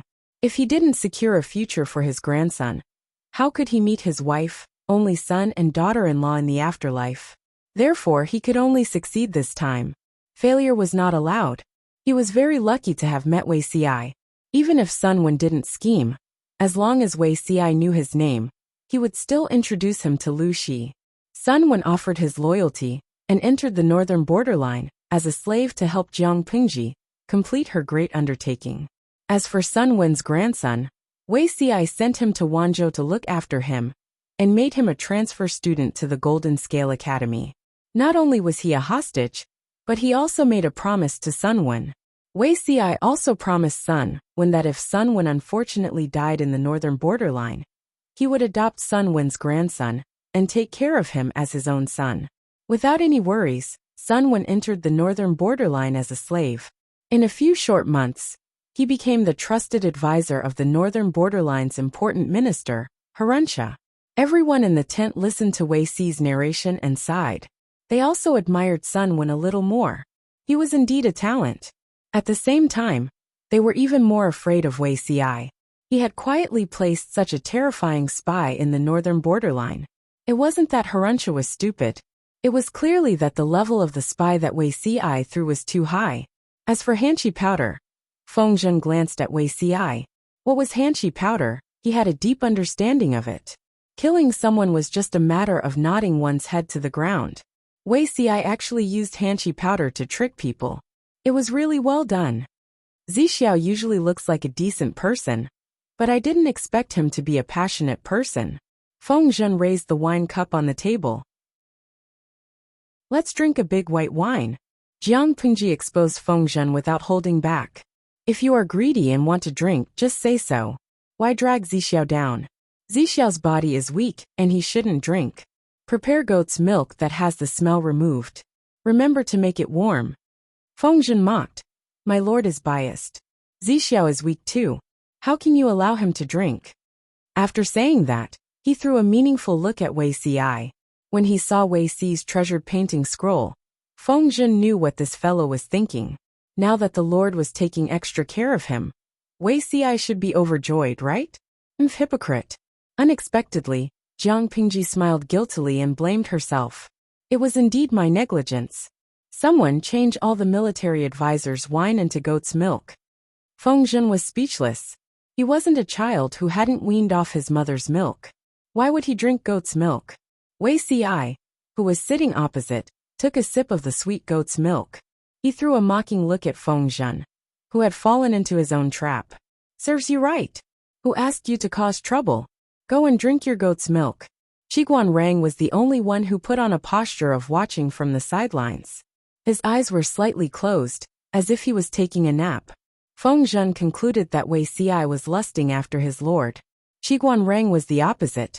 He felt that his lord was drooling over Wei Ci's beauty. And it was the kind of drooling. After this little interlude, everyone turned their attention back to the main matter. Knowing that Sun Wen was a spy in the north borderline, and a very powerful one at that, they could change their plans. Qiguan Rang asked, what's Zixiao's plan? Even smart people had different ways of thinking. They needed to exchange information and unify their standpoint and opinions so that they wouldn't drag each other down at critical moments. Chapter 935. Cause the northern borderline to fall apart in the shortest time possible? That's a good idea. Qiguan Rang finished and glanced at Feng Zhen. However, Zixia used a lot of Hanqi powder in the past. It's obvious that this thing won't kill you instantly. As long as you have a strong will, you can quit. The king of the northern borderline is a rare wise ruler. His confidence is firm, and he might not really fall because of Hanqi powder. Feng Zhen was once again brought up as a negative example. It made him very depressed. A single mistake can cause everlasting regret. Friends around you always use you as a negative example. My heart is tired, and I won't love anymore. Wei Ci said. It won't take that long. Zixier's situation is different from the king of the northern borderline. Although Zixier has been using Hanqi powder for a long time, he doesn't abuse it. But the king of the northern borderline treats it as medicine to regain his masculinity. He takes it almost every day. After taking hanshi powder, he goes to the harem to have sex with the concubines. Even a body made of steel can't take it. As long as the king of the northern borderline's health deteriorates, there will be people to send him on his last journey. If the king of the northern borderline and the chief of Shanghai County, Wu Ma Shang, can't they see that they have an older and unmarried lord? Feng Zhen coughed lightly, indicating for Wei Xiai to be more reserved. Can't he see that they have an older and unmarried lord here? Qi Guanrang glanced at Feng Zhen and asked, "Is your throat itchy?" Don't think that he didn't know what Feng Zhen's cough meant. Remember to drink more goat's milk. It moisturizes your throat. Wei Xiai smiled. Feng Zhen, goat's milk can moisturize your throat. Are you bullying me for being uneducated? Wei Xiai, this fellow was very naughty. Knowing that his lord wants to attack the northern borderline, he hurriedly planted spies in the northern borderline. Planting spies is fine, but he wants to hang debuffs all over the northern borderline and hope that the lord can defeat the northern borderline with her eyes closed? Doesn't he know that his lord is already very cruel? Jiang Pingji, who was sitting at the head, didn't seem to notice the open and secret strife between the three strategists. She smiled and said to Wei Xiai, "If we can successfully split the northern borderline from within, our chances of recovering the northern borderline will increase by at least 30%. We will remember Sun Zidao's contribution." Wei Xiai stepped out and thanked Jiang Pingji on behalf of Sun Wen. Qi Guanrang gently waved his fan, his beard and hair fluttering slightly. He said, "My lord, the most important thing now is to investigate the details of the various tribes in the north borderline. If it's feasible, we can secretly support the weakest prince of the northern borderline, so that they can fight evenly.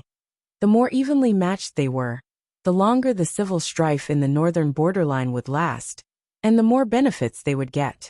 On the contrary, if a certain prince was too powerful and crushed the other princes, stabilizing the momentum of the northern borderline, then it would not be easy for them to take advantage of the chaos in the northern borderline. Therefore, Qi Guanrang had the evil intention of scheming against the north borderline again. Is this feasible?" Jiang Pingji frowned. Qi Guanrang said, "Whether it's feasible or not depends on whether Sun Zidao is as capable as Lu Shang." Jiang Pingji glanced at Qi Guanrang with a smile.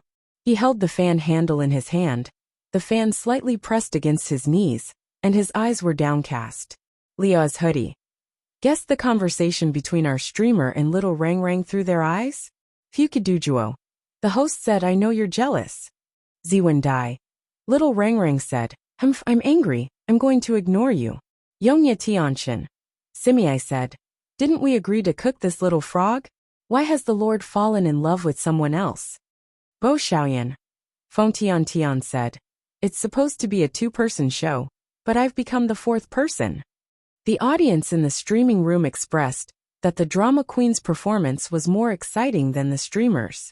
Of course, it was fortunate that there were many people in the streaming room. Apart from the drama queen, there were also big shots from different industries. Jun Shuang. I feel sorry for the northern borderline for a second. According to the streamer's rhythm, it's only a matter of time before the northern borderline is conquered. Guikai Guofengxiu. Isn't that so? Sunwen sounds pretty awesome. Have you guys realized that anyone who has been stamped by Simiai is not simple? If Sunwen really has Lu Shang's ability, the northern borderline is destined to be torn apart. Moreover, the northern borderline is still a tribal nation. There is no concept of a big family among them. They are used to fighting for themselves. If even the northern borderline's royal court, which connects the forces, is destroyed, wouldn't they be scattered like sand? Qi Guanrang is even more ruthless. He wants the northern borderline to die of internal strife. Baihe Dewang. If I say that this situation reminds me of the 8 Princes Rebellion and the 5 Barbarians Luanhua, will you guys scold me? Lao Siji Lianmeng. In addition to these schemes, the streamer is also ruthless in farming and training her troops. She is completely aiming at the northern borderline. In ancient times, 3 months of training was already considered elite. How long did the streamer's troops train for? 3 to 5 years, right? she still uses modern advanced training methods. Individual combat is not weak, but group combat is even more terrifying. This is the absolute confidence that they have in defeating the northern borderline. It is undeniable that sometimes conspiracies and overt schemes can indeed play a miraculous role. But the root of the war is the confrontation of the military strength of the two sides. Not to mention other things, the troops under Jiang Pingji are definitely considered the world's elite. If it was the northern borderline in its heyday, it would indeed be difficult for Jiang Pingji to fight. The current northern borderline is just a seriously ill tiger. Even though it is terrifying, it is not impossible to fight. The only problem is, how long will the fight last? The strategist's calculations are just to shorten the time of the direct battle and avoid entering the quagmire of long-term consumption. They discuss for more than 2 hours before the meeting finally ended. Zixiao, stay. I have something to say to you. Wei Xi was about to get up when Jiang Pingji stopped him. Feng Jin secretly winked at Wei Xi. Qiguan rang through Jiang Pingji a look that said, "Take it easy, don't scare people." The two of them left. Jiang Pingji only said one sentence. There is no need to adopt other people's children. It is closer to one's own children. Wei Xi came out right after her. His steps were a little light. Because he had adjusted the details of the plan, Wei Xi still had to secretly inform Sun when to avoid accidentally hurting his own people. The most important reason he stopped the caravan from leaving the northern borderline was that the caravan was the communication channel between him and Sunwen. If the caravan stopped buying goods and left the northern borderline, Sunwen's intelligence would not be able to be transmitted, and his orders would not be able to be passed. As Haluncha's guest of honor, Sunwen picked up the exquisite life he had in the past and lived a wonderful life.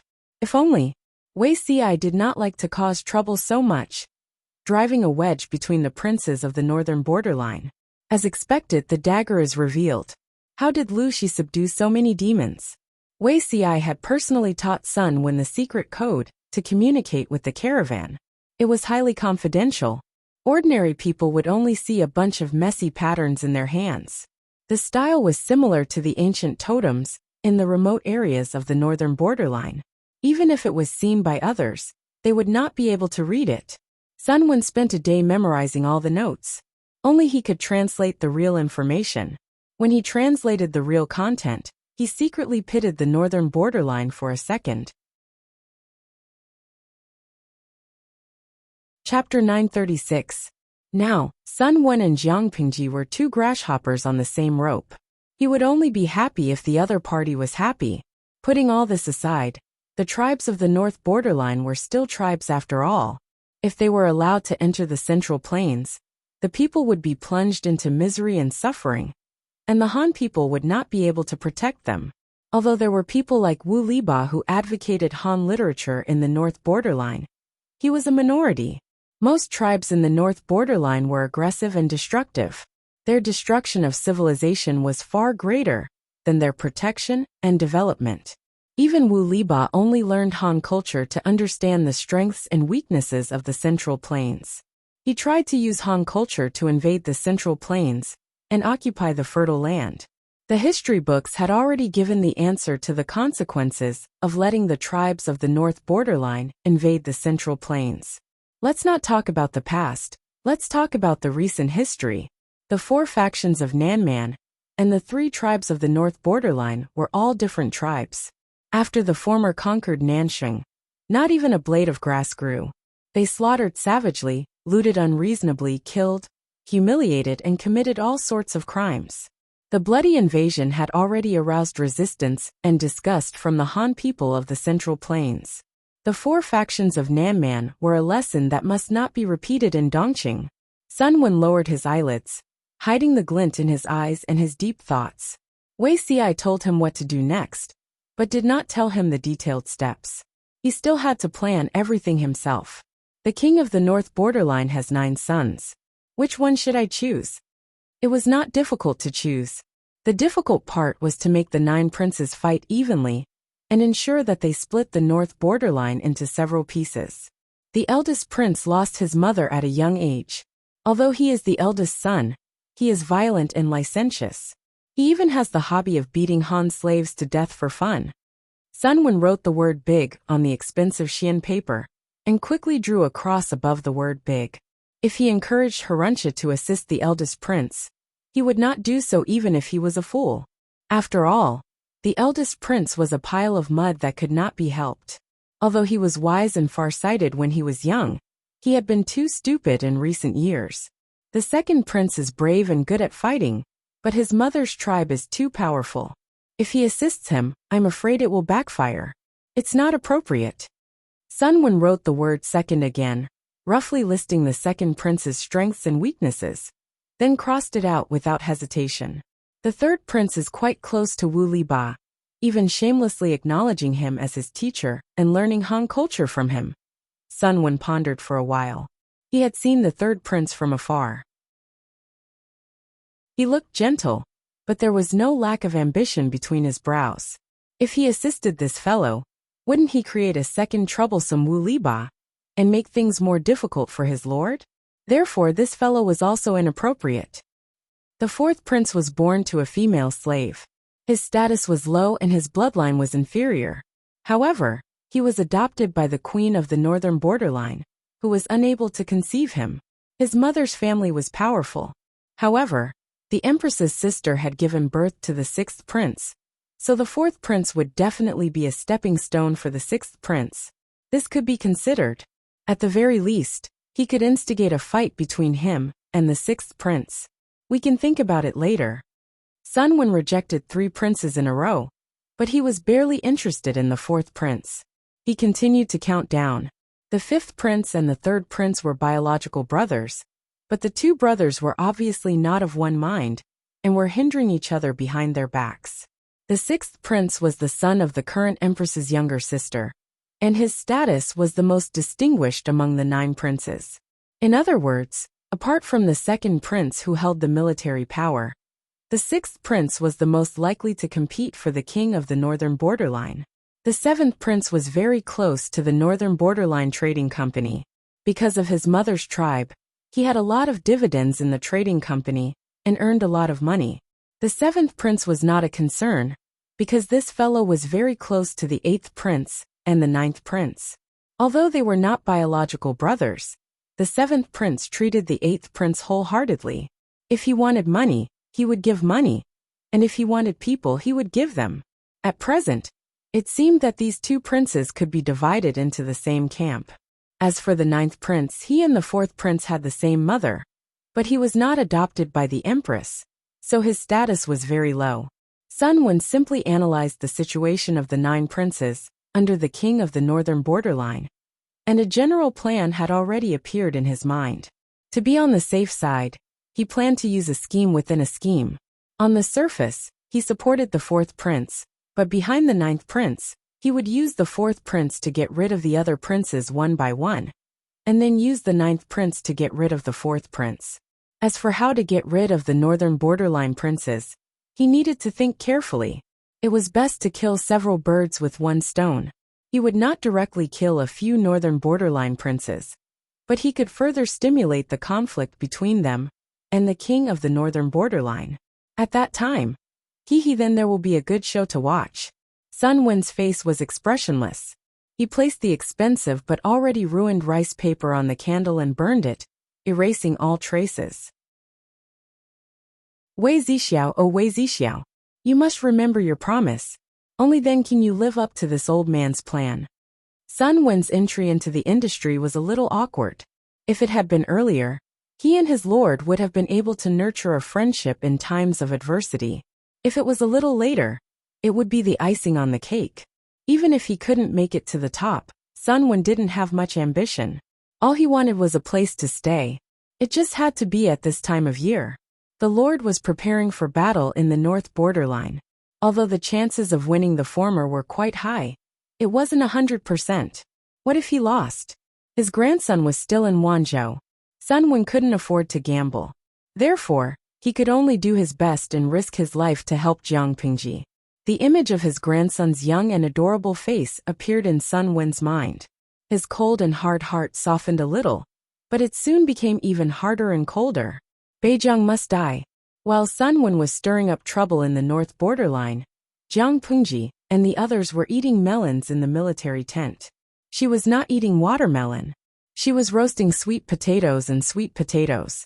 Where has Uncle Gu been doing business all these years?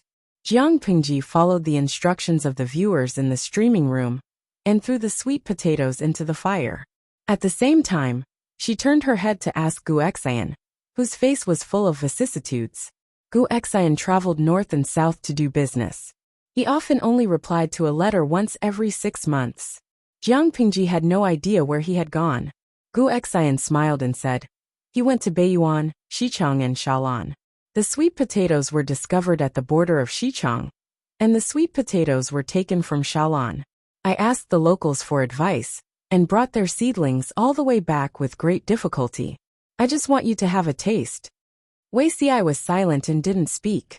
In his previous life, when the Jiang dynasty was established, the country was strong and prosperous. In order to please the emperor, the surrounding small countries always brought all kinds of things from their own countries. The officials of the Jiang dynasty didn't want to be outdone. The sweet potatoes and sweet potatoes were presented at that time. However, these two small things almost caused a bloody massacre. Sweet potatoes were grown at the border of Xichang. The locals chopped them up and fed them to pigs.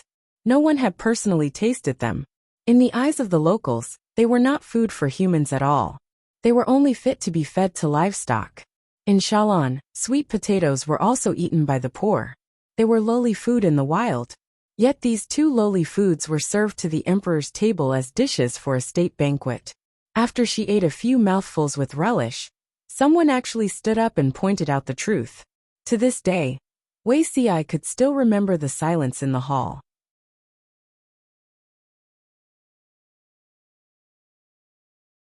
Chapter 937. Aren't you going to eat? I think it's quite delicious and tastes good. For the people, food that can fill their stomachs is good food. The so-called lowly or elegant is something that only rich second generations who are born with wealth and do not know hunger or poverty pay attention to. Not only did Her Majesty's appetite increase, she ate 2 portions and asked the royal chef to prepare one for the crown princess, Jiang Yan. Wei Xi remembered clearly that Her Majesty's body was getting weaker as she grew older. It was rare for her to have such a good appetite. The world is peaceful now, but I, Yen cannot forget the sufferings my ancestors suffered in this chaotic world. I must always be grateful and put the people's livelihood in the first place. Only then will I not let down the blood and sacrifice of my ancestors. There is no distinction between high and low food. Are you saying that if I throw all the delicacies at the state banquet to the pigs in the pigsty, they are lowly food and not worthy of being eaten by all of you here? With just a few words, she not only smoothed out the malicious humiliation, but also showed her love for the people. At the same time, she handled it gently and avoided a bloody massacre. If she didn't say that, anyone who handled sweet potatoes and sweet potatoes, regardless of whether they were foreign ministers, servants, royal chefs, or officials of the dynasty, could easily be accused of a groundless crime and could not escape the death penalty. If the purge was carried out, at least 2,000 lives would be lost. The majesty of the emperor could not be challenged by anyone. Her Majesty chose to handle it gently, and even generously accepted sweet potatoes and sweet potatoes. She ordered the royal chefs to use these 2 foods as ingredients to research various dishes. When they were accepted by the people, they were promoted to the whole country. Who could have imagined that these 2 things could be so prolific? Because of them, the Jiang dynasty did not have a large-scale food shortage. After being reborn and seeing these 2 little things again, Wei Xi's heart was filled with emotions. Before he could come back to his senses, he heard Gu Xian's words. However, they are not popular locally. People won't eat them unless they are extremely hungry. They are usually fed to domestic pigs. Jiang Pengji's expression did not change at all. She smiled and said, "They taste good. It's good that they are edible." Wei Xi's expression became gentler, and the smile on his lips became wider. Her Majesty was indeed the emperor. No matter when she was, her pure and innocent nature had never changed. Gu Xian smiled bitterly. Little master is still so open-minded. This old servant hasn't finished speaking. Jiang Pingji was drooling over the taste of the roasted sweet potatoes that the audience was talking about. She asked, "Is there anything else you want to say?" This old servant naturally has a reason for bringing them back. If it wasn't for this old servant wouldn't have dared to send such unpresentable food to little master. Gu Xian's way of thinking was still very conservative. Humans shouldn't fight over food with animals. It would be shameful to say it out loud. "Uncle Gu, I'm listening," Gu Xian said carefully. "They have a high yield and are easy to grow. They are not afraid of drought, and people can eat them to fill their stomachs. They are suitable for farmers." However, this old servant carefully inquired about it. According to the old farmer, eating them together with a few kinds of food will counteract each other. In serious cases, it can even cause death, so it's better to be cautious. For example, persimmons, eggs, river crabs, and so on. If it's light, it can cause unbearable abdominal pain. If it's serious, it can cause the intestines to rot. Jiang Pingji said, "Uncle Gu is really meticulous. If it were me, I'm afraid I wouldn't have noticed it." Gu Xian smiled. "Little boss is too humble." By the time they finished talking, the sweet potatoes were almost cooked. Jiang Pingji found a stick and prodded them out of the fire. Hot, hot, hot. Her fingertips were scalded, and she raised her hand to pinch her ear. Only then did she feel better. When she peeled off the scorched surface and revealed the golden and fragrant melon flesh, she salivated even faster. She divided the roasted sweet potatoes into several portions and sent someone to deliver them to Feng Zhen and Qiguan Rang. The remaining portion was divided among the three of them in the tent. "Uncle Gu, you're getting old. Why don't you settle down and stop personally running around for business?" Jiang Pingji sighed. Gu Xian traveled north and south for business. It wasn't that he hadn't encountered danger. There were a few times when he almost lost all his belongings. He thought about the current situation of the 5 countries in the Central Plains and had no choice but to nod in agreement. He was old, and it was time for him to stop and retire. Jiang Pingji said, "I'll take care of you when you're old." This old servant also has filial sons and daughters. "Little boss, you can't deprive them of their desire to be filial to their father." Gu Xian laughed heartily, his eyes full of sincerity. "This old servant has no regrets in this life to be able to hear you say this. No, there is one thing." "What is it?" "Little boss, you're already 19 years old. When spring comes, you'll be 20. Forgive this old servant for overstepping his bounds, but you should also consider your own affairs." His little boss was definitely the best. No man in the world was worthy of her. However, if the little boss didn't get married, how would she have children? If she didn't have any descendants, Gu Xian wouldn't be able to rest in peace even if he closed his eyes. "This matter isn't urgent." Jiang Pingji smiled. "Didn't I previously stipulate that female soldiers in the female battalion can only be discharged and married at the age of 25? I'm their lord. Every word and action is their role model. As their lord, I can't take the lead in breaking the rules. It's still early." Jiang Pingji's tone left no room for doubt. Gu Xian could only give up. The sky gradually darkened. Gu Xian got up and bade farewell. Jiang Pingji sent Gu Xian off and said to Wei Xiai, "Zixiao, did you hear what Uncle Gu said just now?" Wei Xiai pursed his lips and didn't say a word. "Sai, it's not that I don't want to. It's obvious that she's unwilling to agree. I can only delay it as long as I can." "Lord," Wei Xiai couldn't help but speak. "If you don't want me to talk nonsense, why don't you quickly submit?" Wei Xiai took a deep breath and hurriedly bowed before retreating. He was traumatized by never submitting. He would be safe if he left early. Jiang Pingji stood on the spot and shrugged at the audience in the streaming room. "Streamer V. Look, you scared people away by playing straight. It's better to cook slowly." The audience's greatest joy now was to watch Jiang Pingji conquer the world, chase after Wei Xiai, and trick her subordinates. The progress of the former and the latter had been climbing forward. Only the middle one had a long way to go. Yixia Jixing. My heart aches for the streamer. What kind of strategy and difficulty are you facing? Hell mode is nothing more than this, right? Wither into dust. My heart aches too. To the streamer, the difficulty of conquering beauty CI seems to be more difficult than conquering the world. My heart hurts, buddy. Jiang Pingji stationed troops at the border of Chongzhou and trained them every day to intimidate the northern borderline. The atmosphere became more and more solemn. There was a feeling that a war was about to break out. Sun Wen lived up to his previous bragging.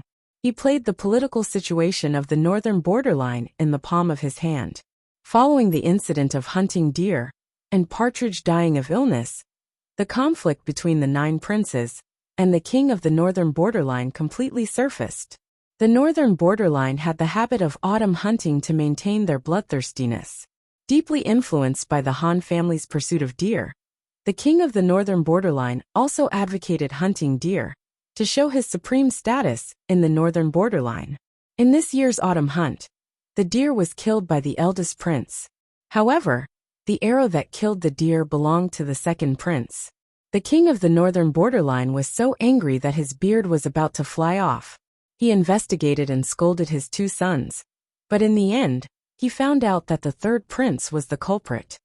The mantis stalks the cicada, unaware of the oriole behind. You and Wu Liba learned the Han culture well, but you actually used it on your own brother. Beside him, the fourth prince's eyes flashed with a shrewd light. Chapter 938. This year's autumn hunt was destined to be an eventful one. First, hunting deer dragged the first prince, second prince and third prince into the water. Following that, Partridge died of illness dragged the rest of the princes into the water. Partridge was the most revered divine eagle by the 3 tribes of the northern borderline, and was also the totem symbol of the northern borderline royal family. Seventh prince obtained a very majestic partridge from the trading company. He liked it very much, but in the end, he reluctantly gave it to his favorite 8th prince. 8th prince was naturally attracted by the partridge, but when he thought of the king of the northern borderline's violent and suspicious nature, how would he dare to keep such a good partridge in his hands? He and 7th prince discussed and prepared to present the partridge during the autumn hunt. If they could gain the approval of the king of the northern borderline during the autumn hunt, their status in the imperial court would rise. To maintain the partridge in its most perfect state, they spent a lot of effort. The day before the offering, 7th prince and 8th prince even personally went to see the partridge, and its condition was very good. Unexpectedly, the partridge died of illness. 8th prince and 7th prince presented the partridge together, and when everyone carried it up, they found out that the partridge was already on its last breath and did not have long to live. The smile on the king of the northern borderline's face froze and immediately turned into anger. He stood up and pulled out a knife from the rack and acted like he was going to hack his 2 sons to death. The king of the northern borderline felt that his body was weak and was unable to satisfy his harem. That's why he consumed Hanshi powder to regain his former glory. He also firmly believed that Hanshi powder could prolong his life and preserve his glory forever.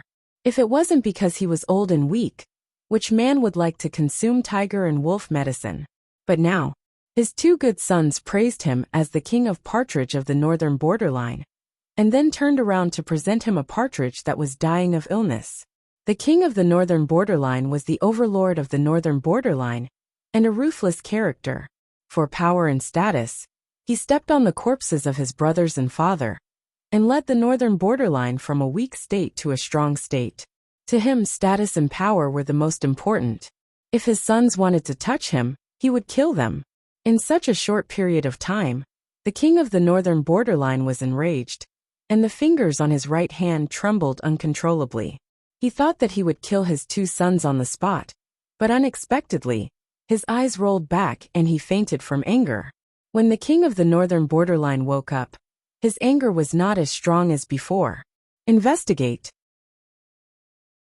Investigate clearly for this solitude just who is playing tricks behind the scenes. No matter how stupid the 7th and 8th princes were, they wouldn't dare to give him a dying gongying and curse him in public. The only possibility was that the 2 of them had been schemed against. He wouldn't have known if he hadn't checked, but the moment he did he was shocked. Many princes were involved in this, but the circumstances varied. Some were intentional, while others were unintentional. Now, all 9 of his sons were reprimanded by the king of the northern borderline. The 4th prince knelt for 2 whole days before he was released. He went back to pack up, burned some incense and took a bath. Then he solemnly and secretly met with Sunwon. "Mr. is an extraordinary talent. Please accept this humble king's bow." The 4th prince did not like the Han culture, but he was good at pretending and observing people's expressions. He could often poke at the itch of others and win their favor. "4th prince, you don't have to do this. One is just acting on my master's orders." Sunwon dodged and raised his hand to help the 4th prince, who was still bowing to the ground up. After the 4th prince heard this, a fierce look flashed across his eyes.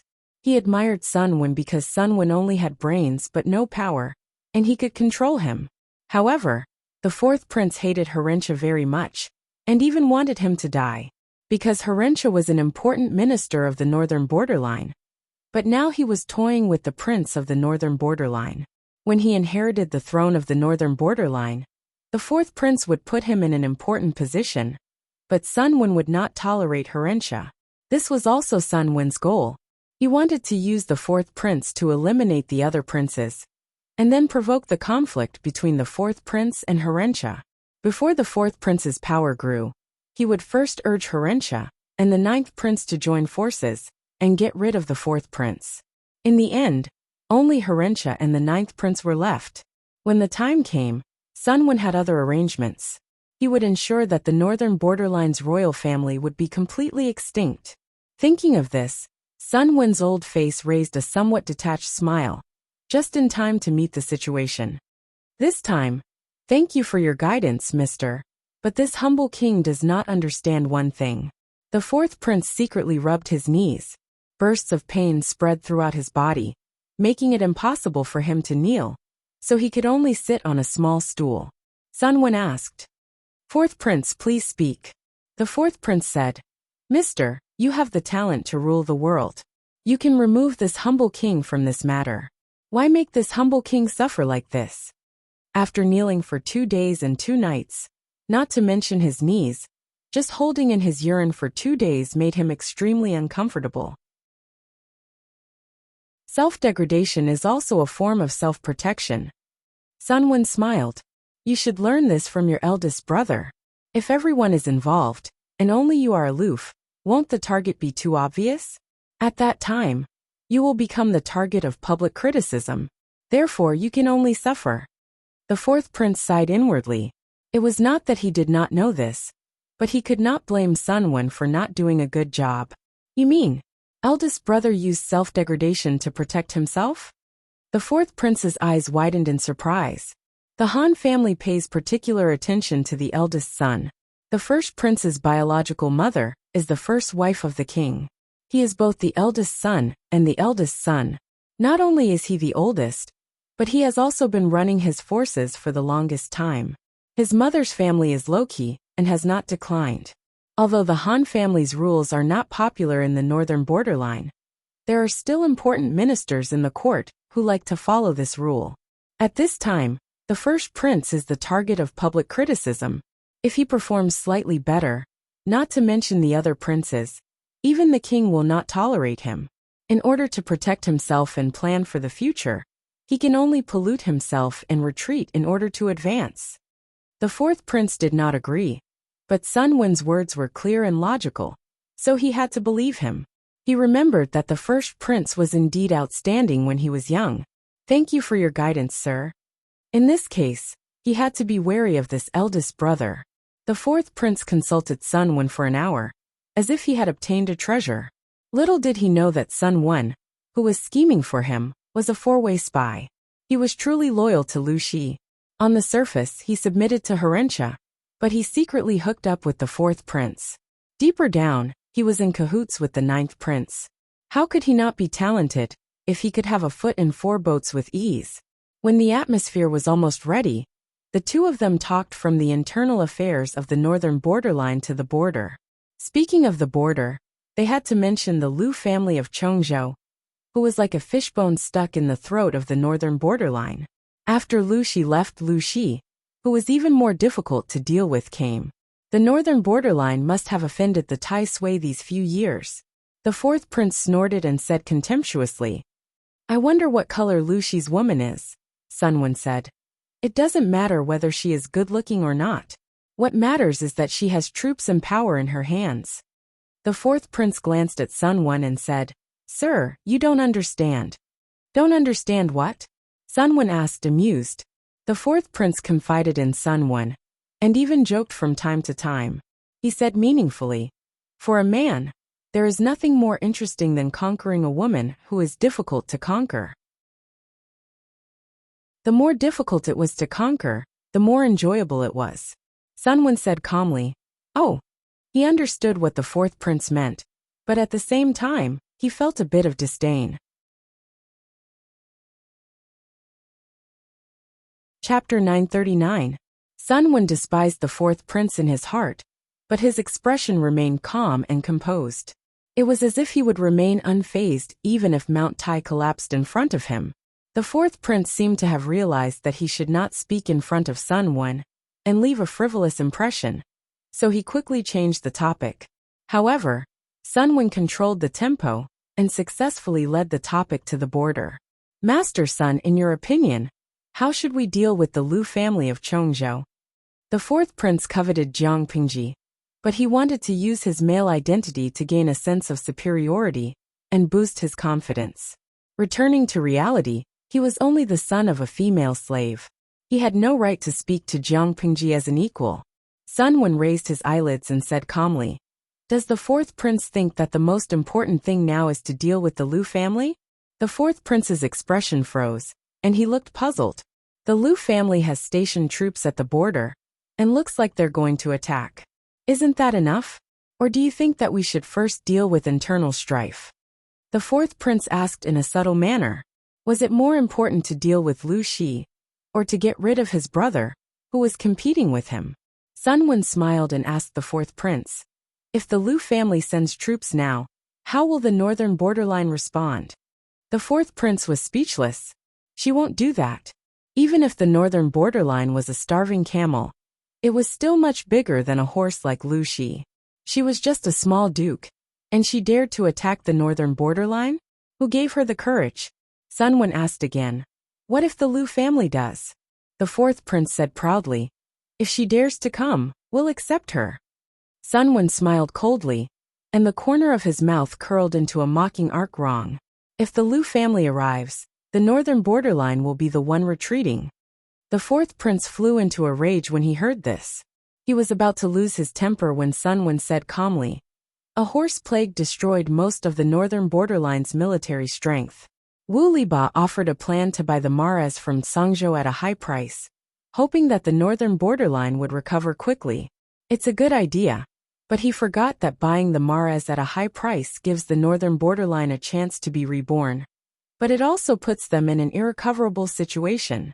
As long as the feudal lords of the Central Plains realize that the northern borderline is strong on the outside but weak on the inside, they will gather their troops and have another Huangshui meeting. What will happen to the northern borderline then? The fourth prince's face darkened instantly. Even though he was in the north borderline, he knew that the Huangshui meeting had gathered 23 feudal vassals of Dongqing, totaling more than 400,000 troops. Given the current situation in the north borderline, they really could not afford to offend them. As the prince of the northern borderline's royal family, the fourth prince knew the internal situation of the northern borderline best. Even though he kept telling himself that the cavalry of the northern borderline was invincible, after the horse plague, the cavalry had indeed been destroyed by 70 to 80%. Without their cavalry, the advantage that the northern borderline had over the Central Plains would be greatly reduced. In order to realize their ambition of conquering the Central Plains, the royal family of the northern borderline had put in a lot of effort for several years. Now that he was at a critical juncture of recovering his vitality, he could not afford to make any mistakes. If word gets out at this time, the fourth prince secretly clenched his fists. Lu Shi wouldn't dare to do that, and the other feudal vassals might not respond to her call. Sunwon poured a bucket of cold water on him. That's not necessarily true. There's an old saying in the Central Plains. Those who are not of the same race are bound to have different intentions. The threat that the north borderline posed to Dongqing could be seen just by looking at the four factions of Nanman and Nansheng. In order not to follow in Nanqing's footsteps, there will definitely be feudal lords who will respond. The fourth prince's face was as pale as a sheet of paper. He followed Sun Wen's train of thought, and the more he thought about it, the more he broke out in a cold sweat. Lu Shi was not a feudal lord who acted according to common sense. A few years ago, she had begun to station troops in Chongzhou, stocking up the fields and provisions, and was ready to fight. It was hard to say if this madwoman would risk her life to fight to the death with the northern borderline. Even though he was unwilling to admit it, the Han people did not lack madmen, nor did they lack the righteousness to sacrifice their lives for justice. With their pride and integrity, even if the northern borderline respected the Han culture, they still could not understand the foolish idea of sacrificing themselves for others. The fourth prince hurriedly asked, "Mr. Sun, you must teach me." Sun Wen smiled. Of course. He wore a smile on his face, but in his heart, he had cursed Wei Ci hundreds of times. Wei Ci was a lunatic who even exploited the labor of an old man to the limit. First, he had asked him to sow discord among the 9 princes of the northern borderline. He had worked hard and lost who knew how many brain cells, but he finally saw results. Before he had time to enjoy the fruits of victory, Wei Ci sent him another message. This time, the content was even more outrageous. He was asked to help Lu Shi recapture more than half of Shangyu County, which had been occupied by the northern frontier for more than 20 years. When the northern frontier invaded, the entire Shangyu County fell, and all 6 cities were lost. Although Master Yuanjing went to the north borderline and took back 3 cities, there were still 3 cities in the north borderline's hands. If they couldn't even take back these 3 cities, how could they talk about reclaiming the northern border? When Jiang Pingji was worried, Wei Ci naturally tossed and turned restlessly in bed. As a result, this big hat was placed on Sun Wen's head. Go Sun Zidao. When has a plan. We can sacrifice the rook to save the king, killing several birds with one stone. Sun Wen smiled meaningfully. Killing several birds with one stone? Fourth prince bowed deeply and said, "Please enlighten me, Mr. Sunday."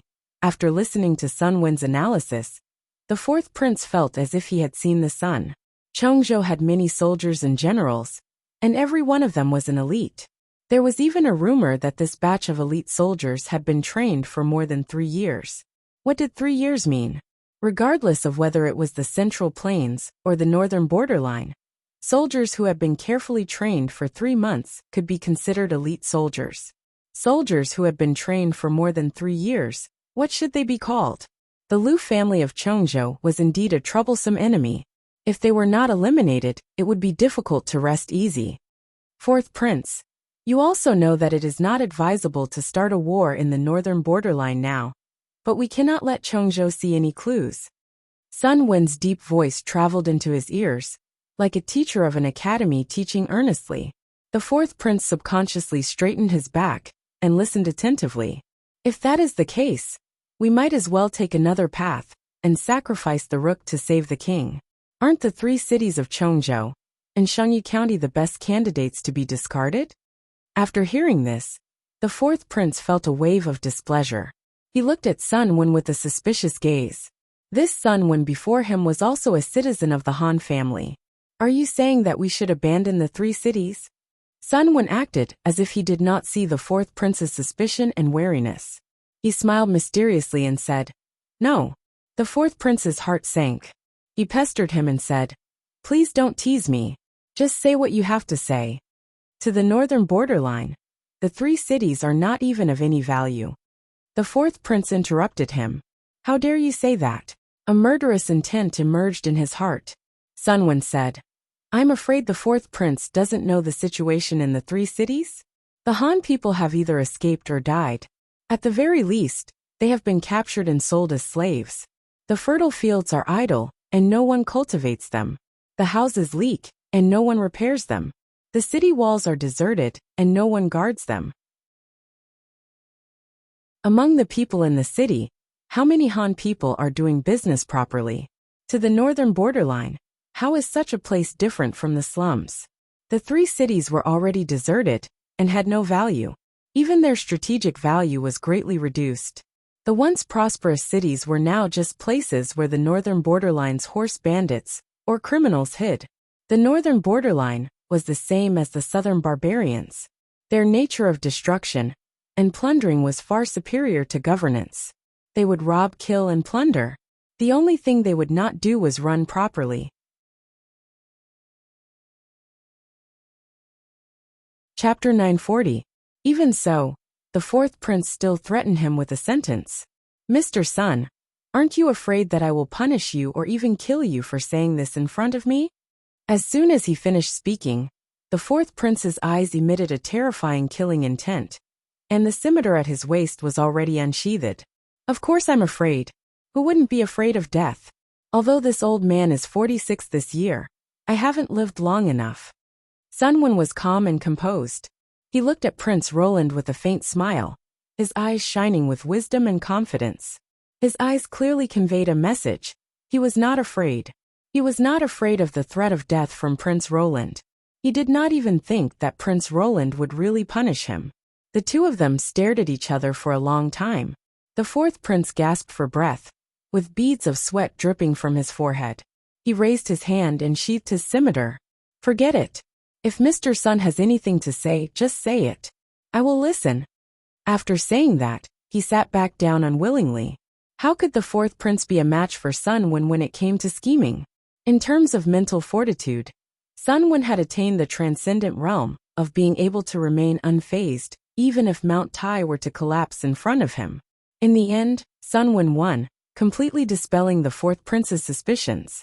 Sun Wen said with a smile, "The three cities of Shangyu County are tasteless, but it's not a pity to abandon them. It's better to make good use of them. If we use it as bait, we can injure Lu Shi and prevent her from sending troops to threaten the northern borderline for a year or two. At the same time, we can also help His Highness get rid of his greatest threat." The fourth prince's eyes flashed fiercely as he said, "My mortal enemy?" Sun Wen said, "The northern borderline has always been particular about choosing talents and talents. Regardless of one's background, the fourth prince is naturally qualified to ascend to the throne. According to the inheritance system of the Han family, even if all his brothers died, the fourth prince would not have the right to inherit the throne. Who asked his mother to be a female slave for others to play with? However, the customs of Beijiang were different from those of the Central Plains. There were no rules in the northern borderline. Whichever child was stronger could inherit more property. Even if Prince Roland was just the son of a slave girl, he was still qualified to inherit the throne as long as he was strong enough. Sun Wen's short sentence quickly and accurately poked the fourth prince's weak spot. Prince Roland's hand that was holding the machete trembled, and even his breathing stopped suspiciously.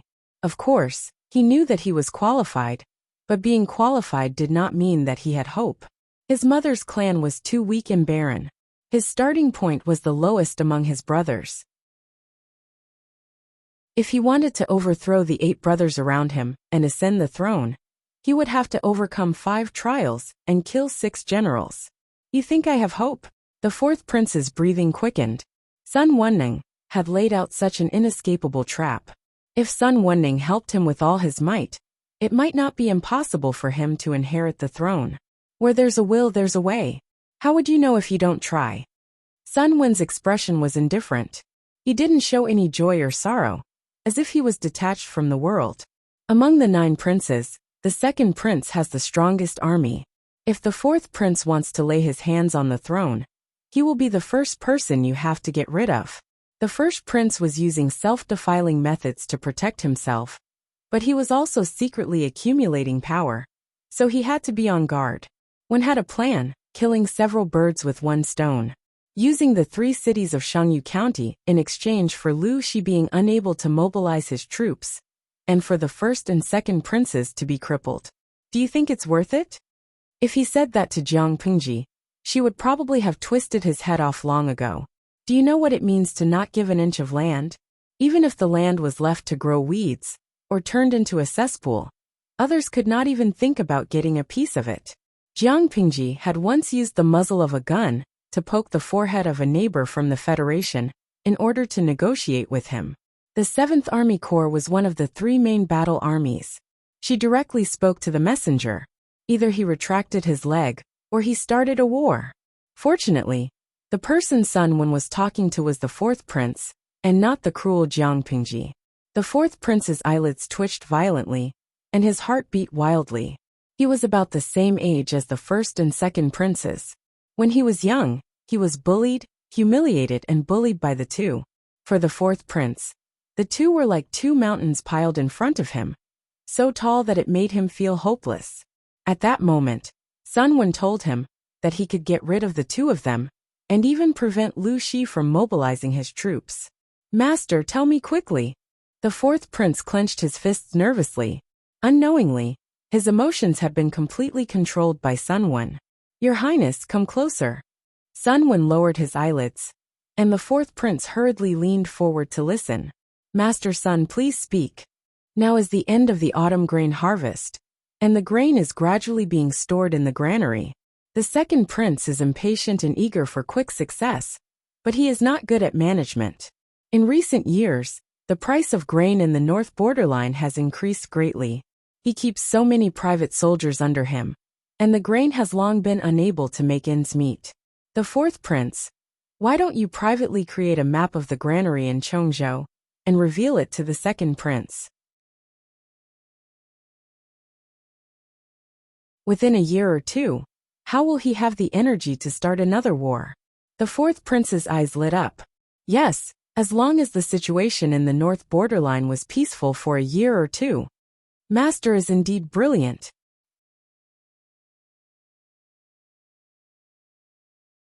Chapter 941. Sun Wen was stirring up trouble in the northern borderline. He was full of conspiracies and tricks. Jiang Pingji was also ready for war. It was the autumn harvest. Everyone was so busy that their feet hardly touched the ground. When the autumn grain entered the warehouse, they felt more relaxed. This year's batch of autumn grain has entered the warehouse. Qiguan Rang presented a thick account book. Every grain collected was recorded in the book. Jiang Pingji flipped through it carefully. With this batch of grain, we have the confidence to fight a war. Is there any news from Zixiao? Qiguan Rang held his hands by his sides and said expressionlessly, There's no news yet, but it should be soon. Jiang Pingji nodded and did not respond. Qiguan Rang endured for a while, and had to take the initiative to speak. My lord has never seen Sun Wen. How do you know that he's as capable as Lu Shang? You trust him so easily. If he covets the power of the northern borderline. Qiguan Rang did not finish his sentence, but he believed that Jiang Pingji knew what he meant. We have to guard against him. Jiang Pingji said with a smile. I don't know if Sun Wen is as capable as Lu Shang, but it's enough for Zixiao to know. Qiguan Rang showed an expression that said, I knew it. He sighed and said, My lord has grown up. A cabbage had grown up and finally knew how to feed a pig. Look at what you're saying. It's as if the cabbage you painstakingly raised has been fed by a pig. Jiang Pingji teased, You're so jealous. Qiguan Rang secretly rolled his eyes and added in his heart, Isn't it the other way around? He trusted Wei Xi's judgment because he trusted him. If not for some kind of honey filter, he believed that his lord would not be so rash. He frowned and said, My lord, when did you have such thoughts? After all, she was a female lord and was often criticized. If she could not maintain a clear relationship with her subordinates, her reputation might be tarnished. When did it happen? I can't remember. But when Zheng, you can rest assured that Zixiao will not affect my ambitions. Qiguan Rang had been observing the surrounding situation as an outsider. He saw the situation more clearly than the people involved. I'm not worried about my lord but about Zixiao. Qiguan Rang frowned. Wei Xi did not deliberately steal the limelight.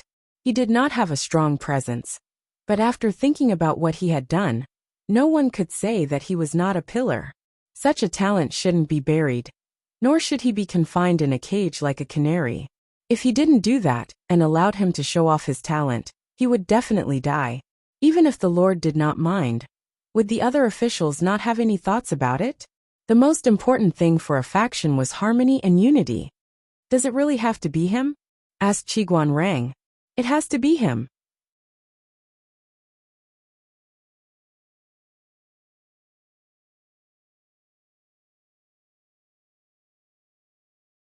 This was the territory of the northern borderline. If they rashly sent their troops back, it would mean that they would completely fall out with the northern borderline and officially declare war on the northern borderline. Secondly, fighting a war would consume too much energy, and the preparation would take a long time. If they were to start a war without any preparation, how was that any different from courting death? Thirdly, since the 3 cities of Shangyu had been ruined by the northern frontier, it would not make much difference whether they were recaptured 2 years earlier or 2 years later. He did not dare to say these words to the second prince, lest he spoil his mood. Your Highness is right. The second prince laughed heartily and said to his advisor, You know me best. Overjoyed, the second prince feasted for 2 days and made friends with the local nobles. Although these nobles stayed in the 3 cities of Shangyu, as if they had been exiled, they were local tyrants who had been operating for many years. The 3 cities of Shangyu could be considered as a buffer zone between the northern borderline and Dongqing. At the same time, it was also a lawless area where many smuggled goods were the most rampant. Most of these goods were war resources, and the profits were huge. Even the second prince could not help but be tempted by them. However, the happy time did not pass for long. An urgent message came to his ears. Report.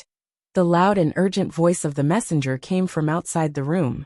The second prince was holding a wine bottle and drinking with someone. When he heard the voice, his dashing eyebrows knitted together in displeasure. What happened? How dare you disturb my mood? The messenger's breathing was rapid, and there was a hint of nervousness in his voice. Your Highness, the patrolling cavalry found the corpses of our soldiers outside Nanshan County, a total of 25 people. What? The strong smell of alcohol came out of his nostrils. The second prince slammed the wine bottle on the table, and a deafening bang was heard. The advisor beside him stopped smiling and asked the messenger before the second prince lost his temper. Who killed them? How did the 25 people die? The messenger told him everything in detail. Last night, during the handover of the patrol, a team of cavalry did not return. The next day, the patrolling cavalry found the corpses of the missing people not far from their post. There were signs of a struggle near the corpses. When the advisor heard this, his heart skipped a beat. Not good. Where are the corpses now? Outside the hall. Bring them up. The second prince's chest surged with anger. He lifted his leg and flipped the wine table. I want to see who dares to do this. The loud bang shocked the singers and dancers in the hall, and they did not dare to move. They trembled like quails.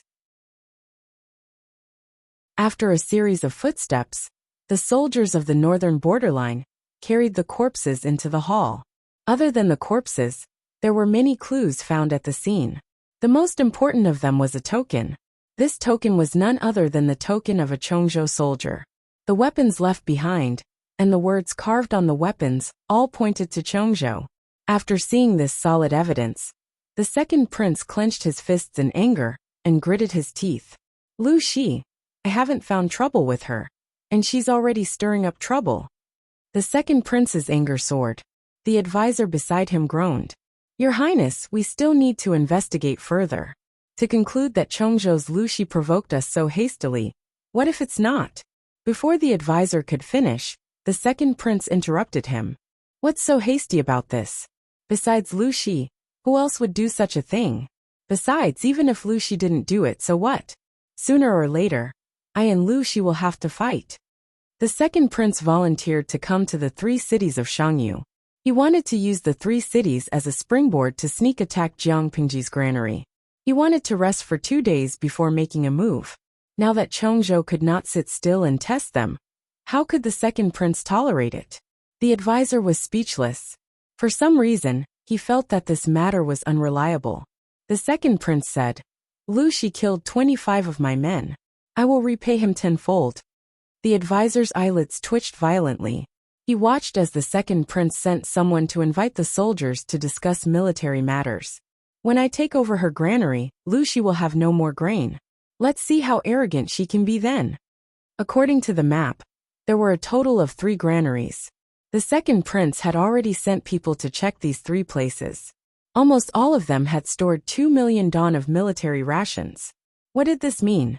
300,000 don was enough for 100,000 soldiers to eat for more than a month. The grain that Lu Shi had accumulated over the years was enough for 100,000 soldiers to fight for 2 years. It was a pity that Lu Shi did not have a good eye for using people. He actually leaked the distribution map of such an important granary. Once she ran out of grain, she would be dead. The second prince looked in the direction of Chongzhou and gritted his teeth. If I can't transport the grain, I won't leave a single grain for you.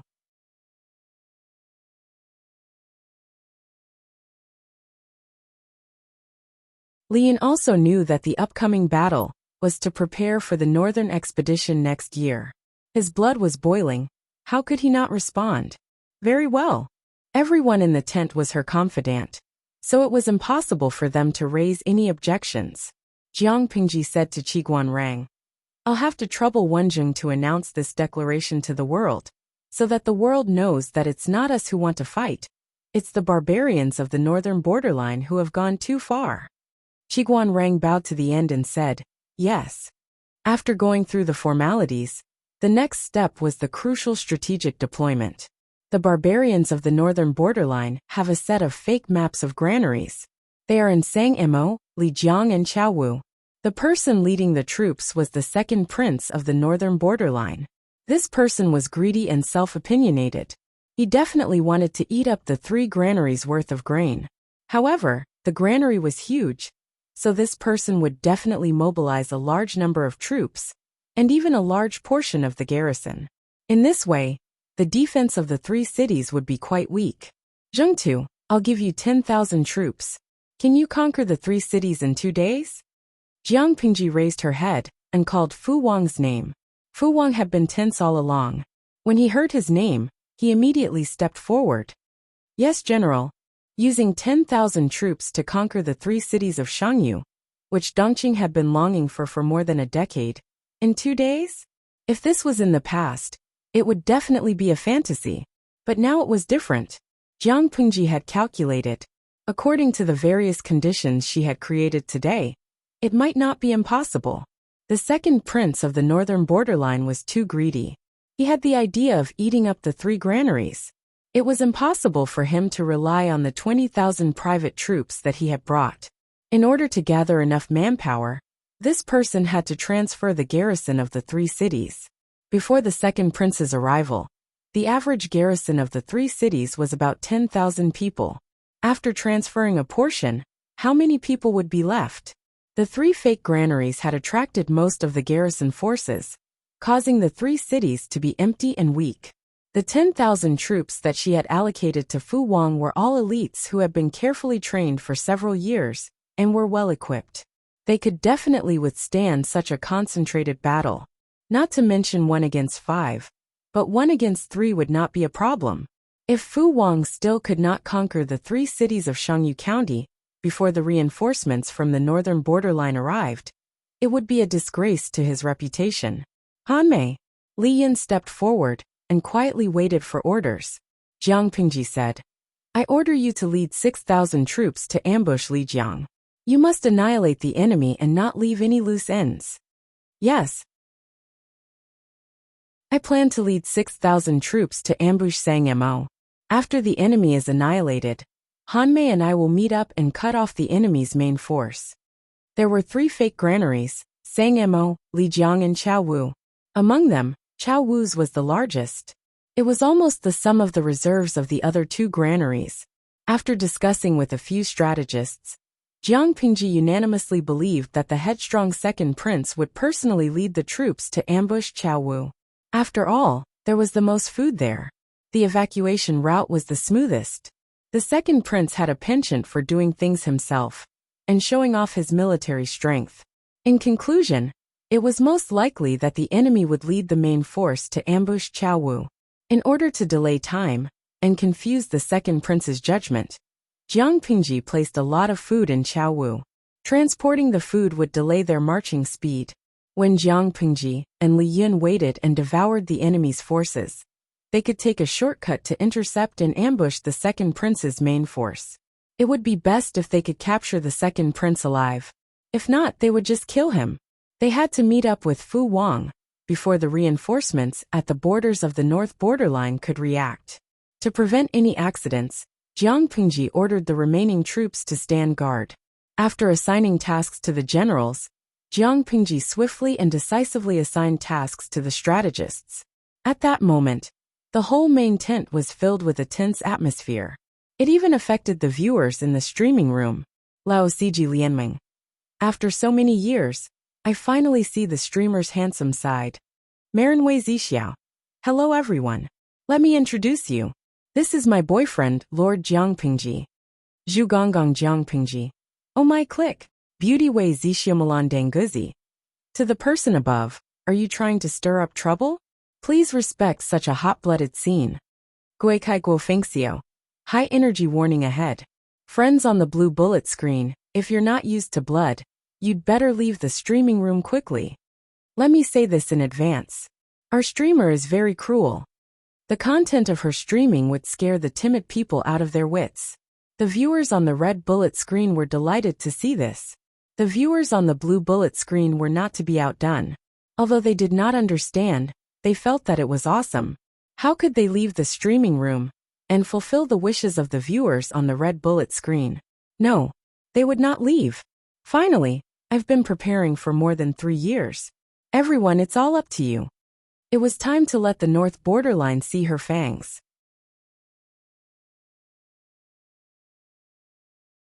Chapter 944.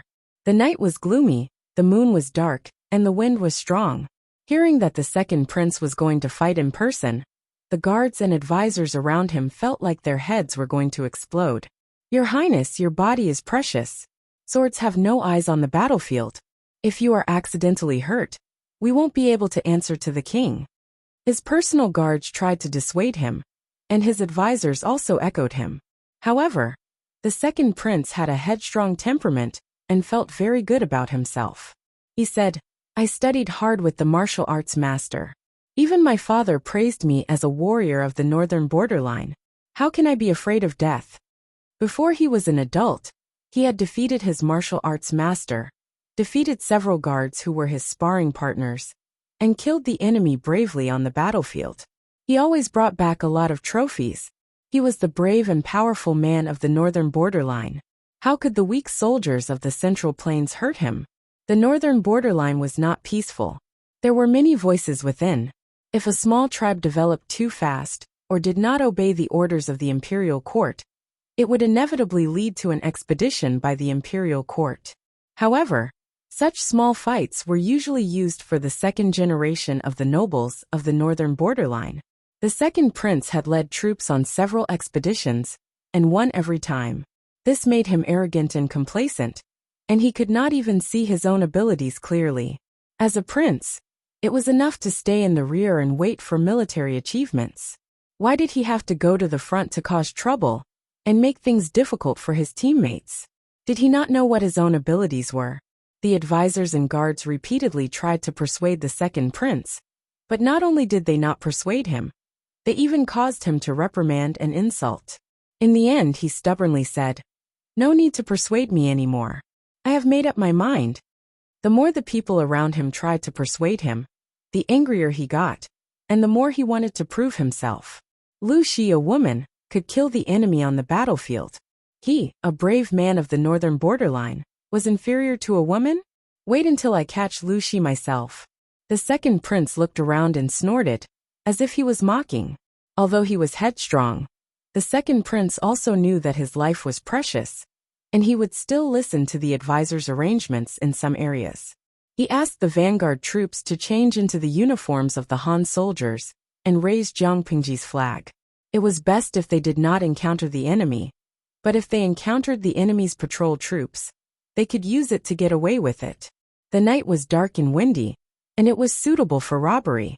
The second prince ordered everyone to hold wooden chopsticks in their mouths and cover their mouths with cloth. They were not allowed to make any noise. The 12,000 soldiers split into several groups, and advanced towards Chao Wu along the small paths on the map. Because of the detailed map in his hand, the second prince led his troops to avoid several waves of sentries, and the journey was more daunting than dangerous. As they approached Chao Wu's granary, the number of patrols increased. Even with the cover of night, they were still caught red-handed. "Who is it?" The second prince panicked. The vanguard officer beside him replied in fluent Mandarin of the Central Plains. "We were sent by Lu Prefecture Overseer to reinforce the granary. The prefecture magistrate is worried that the barbarians of the northern borderline will attack the granary." This vanguard official was also a talent. When he lied, his face didn't turn red, and he didn't even pant. He even revealed a look of awe-inspiring righteousness. The night was too dark, and there was some distance between them, so the guards couldn't see how many people were with the second prince. They asked a few questions and let them pass. The second prince was relieved, but then he felt a little disdainful. That's all. Perhaps the luck of the first half of the night had run out. The second prince encountered several patrols in a row, and they were getting more and more adept at dealing with them. Unknowingly, he had been delayed for an hour. At that moment, they were less than a quarter of an hour away from Chao Wu's granary. Compared to the smooth journey on the second prince's side, the other two routes did not have such preferential treatment. Along the way, they only encountered 3 waves of patrols, and they used the same method of lying to fool them. Little did they know that the patrols under Jiang Pingji were different from other patrols. Before dealing with each other, they had to match the secret signal. If the secret signal didn't match, they would be killed. Of course, it was different today. The patrols had received instructions from their superiors that if they met someone they couldn't match the secret signal with, they should not make a sound and cooperate with the other party's performance. The North Borderline thought that their operation was smooth, but they didn't know that their every move was within the enemy's expectations. Li Jiang's granary. Li Yin chewed on some hay in his mouth. He held his spear with one hand and wiped the tip of the spear with the other. His sharp eyes were surging with the desire to fight. "Wan Nuanyuan, wait for me to return." Li Yin threw the wiping cloth aside. The hurried footsteps of his subordinates were getting closer. "Commander Li Yin, the enemy has formed a formation and surrounded the granary." Just in time. Li Yin straightened his body. He grabbed the white reins of his warhorse with one hand and nimbly flipped himself onto the horse. He held his spear high in the air. "Deploy the troops to meet the enemy." At that moment, the sound of fighting could be heard from outside the granary. 2,000 cavalrymen rushed towards Li Jiang's granary. Charge. Based on past experiences, the granary's defensive line would not be able to withstand a single wave of their charge. It would collapse 1,000 miles away. Not to mention that they had appeared suddenly. Chongzhou should not have been prepared. If they met the enemy without any preparation, it would be even more impossible to block the iron hooves of their cavalrymen. It was different this time. When the cavalrymen in rattan armor formed a formation and accelerated their charge, the front hooves of the horses suddenly missed their footing, and they fell forward with great inertia. A group of human heads emerged from the ground. They held unknown sickle-like weapons in their hands and ruthlessly slashed at the legs of the horses, causing them to fall forward in pain. After doing that, they immediately retracted their heads into the ground and used the same trick on the second echelon, who could not react in time. Dozens of circular trenches were dug around the Lijiang granary in a radius of 200 feet. This was to deal with the first wave of the North Borderline's cavalrymen. The distance between the trenches did not follow any pattern. There were even circular waves. To conceal the existence of the trenches, the empty space was covered with grass. Coupled with the cover of the night, no one could see any clues. Near the center of the granary, there were densely packed caltrops scattered between the trenches. Seeing this, the troops from the North Borderline also realized that they had fallen into an ambush. Li Jiang's granary was not a piece of fatty meat. It was clearly a trap with fatty meat. However, the cavalry's speed was too fast. A distance of 200 feet was nothing at all. When they realized that it was an ambush and attempted to retreat, the first batch of cavalrymen had already rushed to the granary. "You want to retreat? Have you asked for the permission of the spear in my hand?" To make it easier to face the enemy, a small path about 5 feet wide was left in all directions of the granary. At the same time, a similar scene was happening in Sang Mo's granary. Jiang Pingji was someone who could not sit still. She did not like to mark documents, and was passionate about personally fighting in battle. The north borderline was there to attack the granary and steal the grain. Apart from bringing weapons and troops, their troops also brought along a large number of carriages used to transport the grain. The troops at the front lost, and their morale plummeted. The troops at the back tried to retreat. The carriages became an obstacle for their cavalrymen. They were stuck in one place and could not break through in all directions. The quality of the north borderline's cavalrymen was not bad. Although the performance at the back was embarrassing, the remaining cavalrymen began to organize a charge to break through. Horse-slaying battalion, go forward and form a formation. The order was given. A whistling arrow soared into the sky. You're tuning in to the Li Mei's Sword of Destiny YouTube channel. We're so grateful for your support, and don't forget to subscribe to join us on this incredible journey through captivating stories. Your generosity through donations truly makes a world of difference, as it's the primary source of revenue that allows me to expand and enhance this channel for you. Thank you from the bottom of my heart for being a part of this adventure.